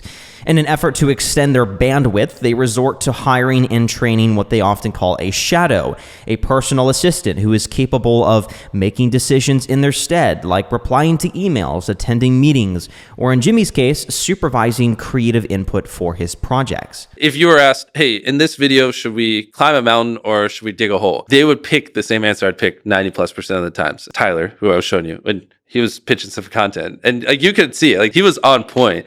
It's impressive that Jimmy has thought this deeply about maximizing his unique skill set and his time, not just by offloading his workload where he can, but by finding a way to compound himself and arrive at a state where he's doing only what he can do. This commitment to reducing redundancies between his talents also extends to the management structure of his consumer goods companies. With MrBeast Burger and Feastables, Jimmy has recruited specialists to take the reins of those operations to help shortcut their path to profitability. Because why struggle to draw your own blueprint when there are architects who can do it for you? If you're trying to become like a great basketball player, a mentor's a fucking cheat code. If you're in an industry where you can get one, get one. Jimmy is focused on building seasoned teams that know how to scale aggressively. Both Feastables and MrBeast Burger have hired respected industry experts to fast-track market penetration. Feastables poached the president of RX Bar, a successful snack company, and MrBeast Burger hired a 20-year restaurant veteran. It's simply not worth Jimmy's time to be in the weeds of these businesses himself. Instead, it makes sense to be where he is most irreplaceable, as the friendly face and creative mascot of the MrBeast media enterprise. And hiring industry champions allows him to circumvent the learning curves and logistical challenges that often take companies by surprise when they jump headfirst into established markets, as Jimmy has done with MrBeast Burger and Feastables. We just kind of assembled the Avengers of everyone who works in like the snack brand space. They on their own could just build a fucking killer company. And then you put us behind it and I just give them unlimited money. It's game over. It's all in the team you built, 100%. Like even things like knowing a company that can go to each Walmart in America and make sure all the products are straight. Like I wouldn't know how to fucking do that. But like they just know everything because they've done it. And so all the time they just blow my mind. Now, I do recognize, of course, that Jimmy by now is probably far removed from the recruiting process. After all, MrBeastJobs.com shows the company hiring for a human resources manager, among other positions. At this point, it's likely that talent acquisition is fully led by recruiters within the company, with the occasional input of Jimmy's superstar manager, Reduxer, who remains involved in many of MrBeast's business ventures. Although it's clear Jimmy himself is always on the lookout for exceptional talent in the creator ecosystem. Steve Jobs had said that some of his best A players, his elite breed of exceptional talent, were people found in the unlikeliest of places. One of his best hires was when Jobs took the chance on promoting Deborah Coleman, an employee with an English literature degree, to run manufacturing operations at Apple. Jobs saw unrivaled organization in her work and made a bet on her skill of incredible effectiveness to override her lack of experience. He was right, and later credited Debbie as, quote, one of the manufacturing saviors of Apple. Jimmy has also been vocal about his similar unconventional recruiting techniques. He hired Tariq, a comedian who he thought would make a good cameraman, Chandler, a childhood friend and former high school janitor who provided comedic relief on camera, and Carl, a cameraman who viewers demanded back after enjoying his witty banter on screen. Jimmy has proven himself to be an effective talent scout behind the scenes, always scouring for people who share enthusiasm for his vision and can be assets to his creative enterprise. There have, of course, been some notable subtractions from the MrBeast cast and crew. Many personalities that once characterized Jimmy's early videos have since been disbanded from the core group due to internal conflicts or a lack of alignment on vision. Though I think Jimmy has been quick to learn from these departures, as I listen to his interviews, it's been made abundantly clear that the primary measure he now looks for in potential hires is a strong passion for building the next frontier of YouTube entertainment, which is why having a finger on the pulse of YouTube is still incredibly important. After all, Jimmy was very early on gripped by an impossible mission in his soul to become the biggest YouTuber. And he, better than most, would ideally be able to identify those people who possess the same relentless spirit to defy norms and think differently as he has done. Being in the trenches of YouTube allows him to keep an eager eye out for any of these unrealized geniuses, the trendsetters, the creative visionaries of tomorrow, and who are, as Jimmy says, lunatics who want to do the same crazy things I do.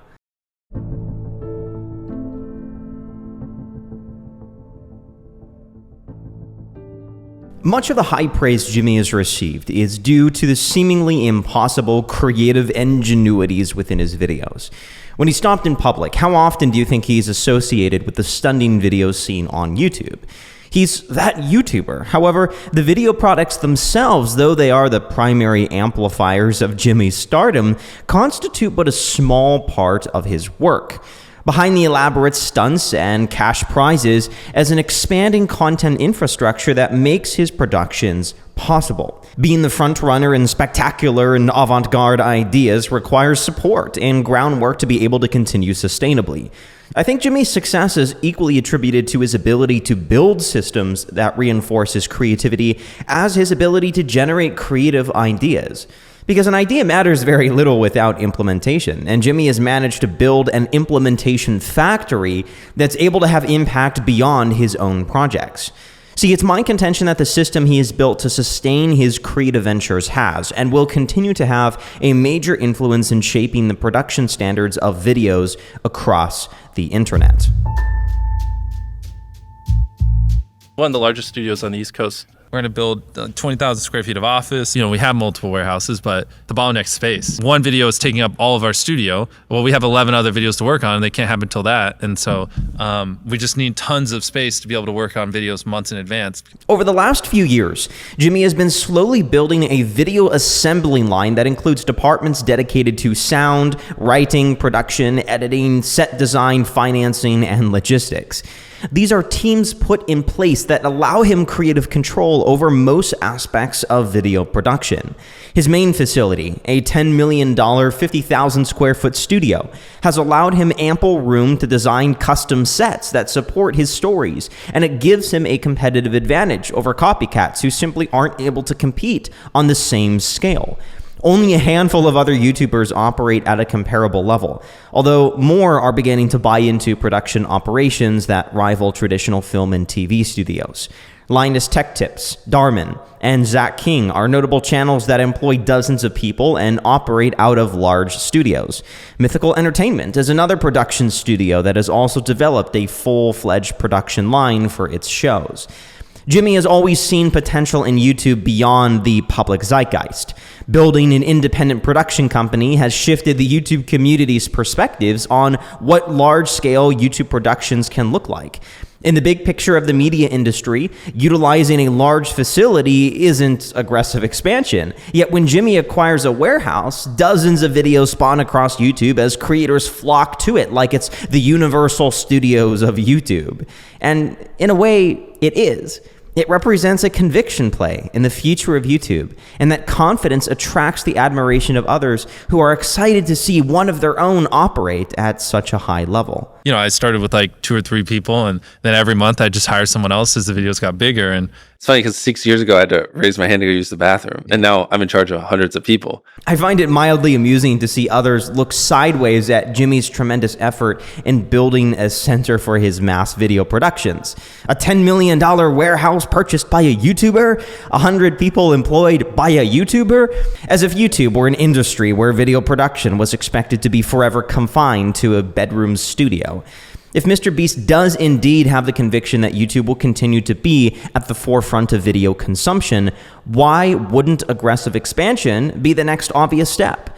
And if raising the bar of production correlates to video success, why not be the rising tide to lift the boats of other creators by developing systems for them to use? You can begin to see the genius here in the way that his expansion and invention of systems can benefit the entire YouTube industry. Once he introduces new standards and systems, a waterfall effect can occur, whereby other industry participants are encouraged to make use of the same added benefits because they now exist. For example, in an effort to break into international markets with his videos, Jimmy has laid the groundwork for YouTube channels to dub their videos into multiple languages. He has worked closely with a team to launch Unilingo, a company that specializes in translating YouTube videos into foreign languages. Unilingo has already broadened its slate to provide dozens of large YouTube channels with these translation services, giving creators access to global distribution with their content. Jimmy's utilization of Unilingo interlinks with his creative department and provides a model for others in the online creative ecosystem to adopt. As his videos increase in both budget and distribution, I expect Jimmy to grapple with new challenges that give him pretense to develop additional infrastructure that will have far-reaching impacts beyond his own production entity. As the production of YouTube media continues to draw upon the systems behind legacy entertainment, creator-led studios will likely continue to emerge that advance sound design, soundtracks, visual effects, production, and logistics for creators. Ambitious minds that seek to give their content a creative edge will find themselves leading the standardization of more advanced levels of production. In fact, this approach of building for me, builds for others had a role in accelerating the innovation timeline of blockbuster film production. George Lucas was one such pioneer, credited for laying much of the groundwork for a new era of movie-making capabilities. Following the production of the first Star Wars film, Lucas was convinced that spectacle and special effects would soon be the prolific expectation for future films. To capitalize on this predicted demand and to aid in his future development of Star Wars world building, Lucas founded Industrial Light and Magic, a groundbreaking visual effects company that he planned on becoming a key partner to movie makers in need of state-of-the-art effects. 2 years later, he built the team of Skywalker Sound, a sound effects, editing, and mixing division of Lucasfilm. Under Lucas's creative direction, both companies went on to set the standard for visual effects and sound in over 350 Hollywood blockbusters. Consider that MrBeast's Squid Game video was one of the first major integrations of Premiere visual effects into a YouTube video that also featured live action events. Sure, the video boasted an elaborate pre-designed set, and no doubt Jimmy did his share of retakes to get footage just right to his satisfaction, but even with those advantages, to blend extensive visual effects with a live action set and still maintain the same raw, authentic realism that defines his content is an incredible accomplishment that I didn't think was going to be limited to a single video. and it wasn't. It wouldn't surprise me if Jimmy eventually formed a visual effects division to aid in the enhancement of future videos, or as a potential service to be rendered to other YouTube creators who wish to enhance their stories with stunning sequences.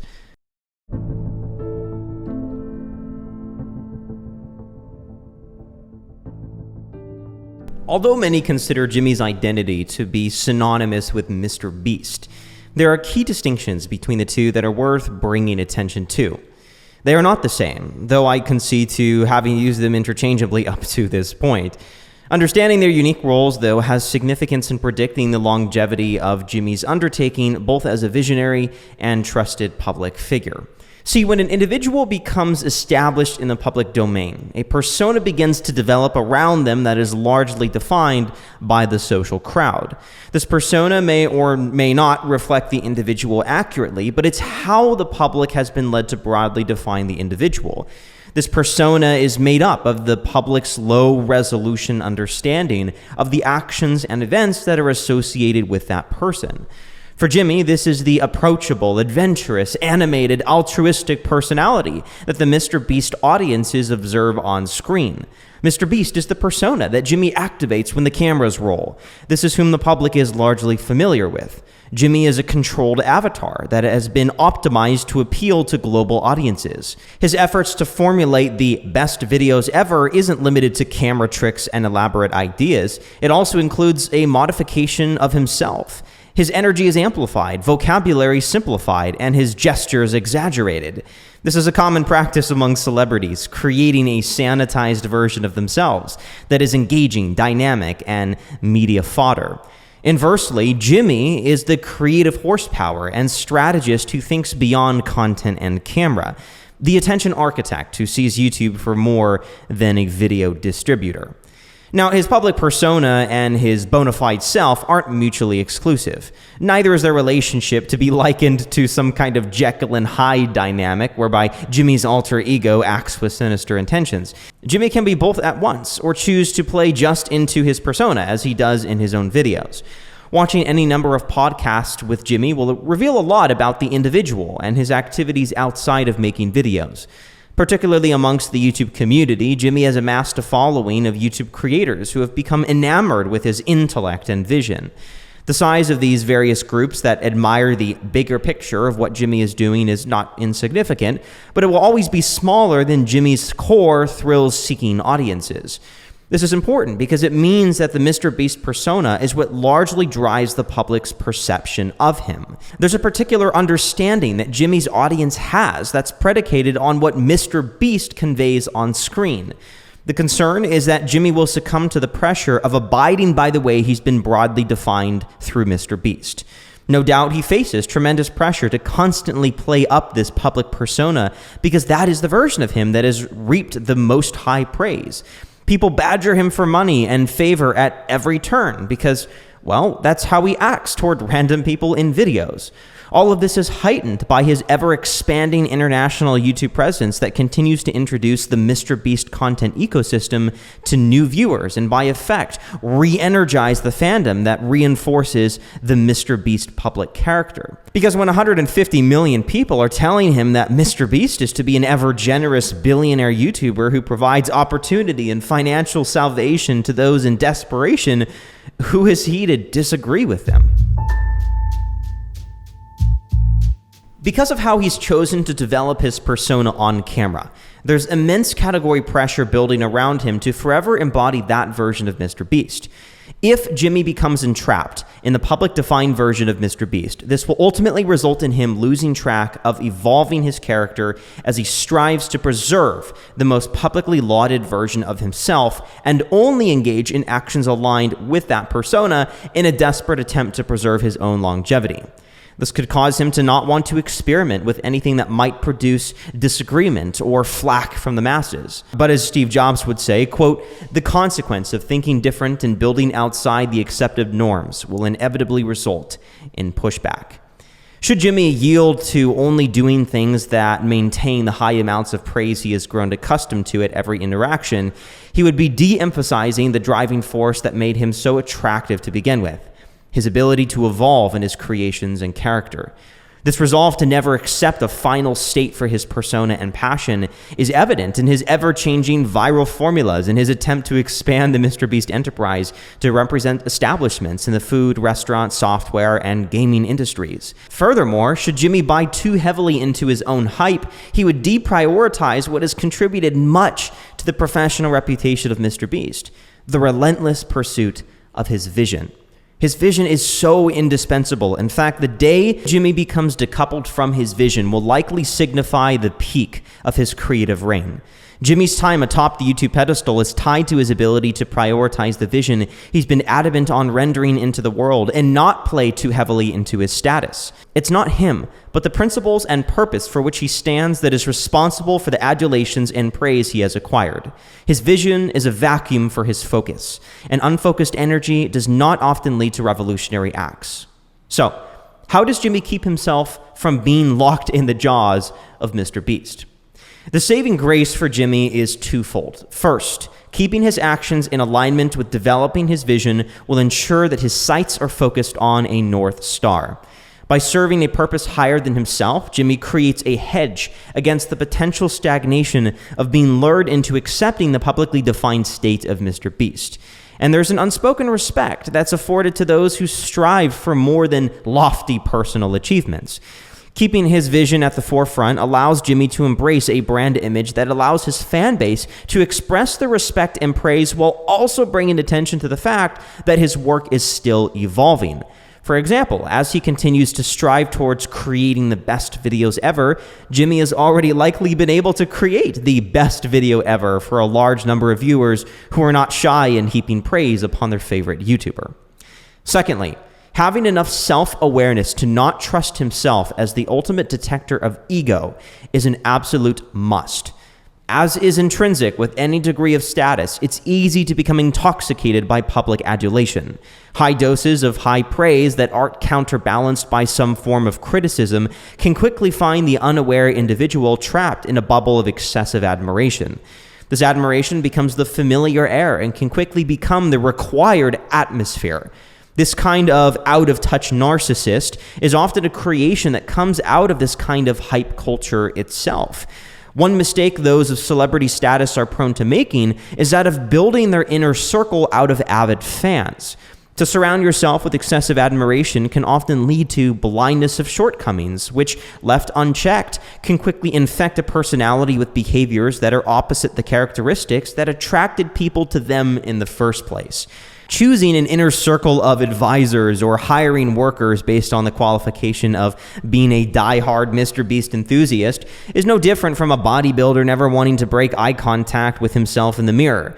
It's easy to become so absorbed by accomplishments until complacency eventually takes over and extinguishes that spark that was once responsible for your accomplishments to begin with. Especially if a leader shows a lack of receptiveness to honest feedback, team members can be fearful of confronting them with anything but praise. Of course, in doing so, they render themselves as useless feedback sources. Due to being fearful of losing their cushy jobs, they avoid conflict and don't offer valid criticism when it's needed most. So how does Jimmy keep his innovative spirit in check while still being the recipient of enormous praise? Well, to start, unreserved feedback is needed to keep his eyes aligned on target and not be lured into taking his foot off the pedal by his current sense of accomplishment. Now, this doesn't mean that Jimmy not allow himself to celebrate his many successes, simply that adulation not be the only perspective he surrounds himself with. He needs disagreeable people around, keeping his ego in check. People who are straight talkers and can be bluntly honest when needed. Luckily, Jimmy has good self-awareness and does seem to make efforts to seek out criticism. My team pushes back on me pretty hardcore. Like Tyler, anytime I said something, he would give me feedback and push back, which is what I want. I don't want him just to be like, yes, you're a fucking genius. Good job, Jimmy. I don't need that. I need negatives. Like, I'm human and I make errors. And so don't take what I say as the Bible. This is incredible self-awareness. The Achilles heel for many professionals is that they think they know everything and they think that they have achieved the perfect product. When you're convinced you have all the answers, you stop asking questions and seeking criticism, and that's a dangerous position to be in. And to actively sow a culture where constructive criticism is welcomed shows wisdom and a true commitment to making good products. It's also worth noting that Jimmy actively pursues feedback from other creators who can be more objective spectators of his videos. I have a lot of really critical people around me, which I want. I don't want yes men that just tell me everything's good. One of my friends, it was like a bounty hunter video, and I thought it was like one of our best videos, and he's just like, honestly, I think this video is a little lazy. I remember like that made my heart sink. I was like, fuck this guy. And I was like, no, like this is what you want. You want honest feedback. You got to check yourself and realize, this makes you better. What's even more commendable is how Jimmy isn't hesitant to engage with content on YouTube that dissects him and offers up critiques on his work. Videos that provide critical analysis of his content or character are videos that aren't excluded from his YouTube diet. And that's amazing. To deliberately seek out adversarial views takes thick skin and is indicative of someone who truly has a firm resolve to find better ways to do things. Anyone in Jimmy's position might be tempted to conclude that every video is in its perfected form and needs no further development.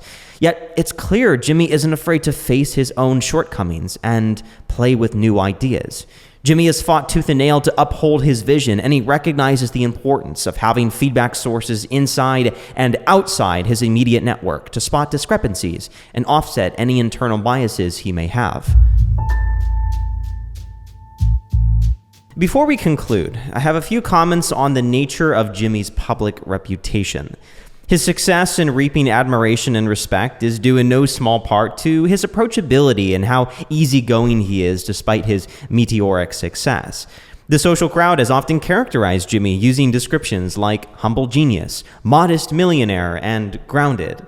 Although there exist a few instances where Jimmy has played up his MrBeast persona by jokingly flaunting his wealth for laughs and amusement, most of the time he maintains a composure of humility, kindness, and service when interacting with crowds, cast, and crew. His personality off camera isn't overbearing or ego-inflated, and people I've spoken to who have encountered and worked with Jimmy have related him as incredibly average and down-to-earth. His relatability comes as a breath of fresh air amid a culture of stuffy and out-of-touch celebrities. It's almost become predictable for people to witness one of their own scale the rungs of the prestige ladder and quickly become intoxicated by their status and success. Having made it, they can quickly begin to act with disdain towards the other side of the social divide. The fact that people still frequently claim Jimmy as one of their own amid his vast accomplishments is not to be dismissed as insignificant. Perhaps it's due to his origins within YouTube, which acts as a proxy for being associated with ordinary people. I think it's more due to his diligence in redirecting attention off his celebrity status and onto his vision, which is a very non-traditional way of acquiring public approval. Jimmy has embraced a kind of celebrity counterculturalism as a way of preserving his most precious character trait. That is his relatability. It's also a resounding indication that he's truly committed to seeing his vision through, of creating for the people. From a very young age, Jimmy has issued many reproachful comments about the nature of the foolish spending habits of the ultra-wealthy, and has even made public commitments to never engage in lavishly inflating his lifestyle. If any of you guys watching this ever do get loads of money, you invent something or do something really cool, just be wise with it and don't let it go to your head. Be careful about it. And I know it sounds like common sense, but apparently it isn't. True to his younger self, as a concluding remark on his 100 million subscriber celebration livestream, Jimmy reaffirmed his promise to never purchase a mansion, yacht, sports car, or any other clout used by the wealthy to inflate their public image. This resolve to renounce the pleasures of stardom continues to be a great source of faith in his undertaking of making the world a better place. The physical appearance of Jimmy also holds reputational significance that isn't given nearly enough attention.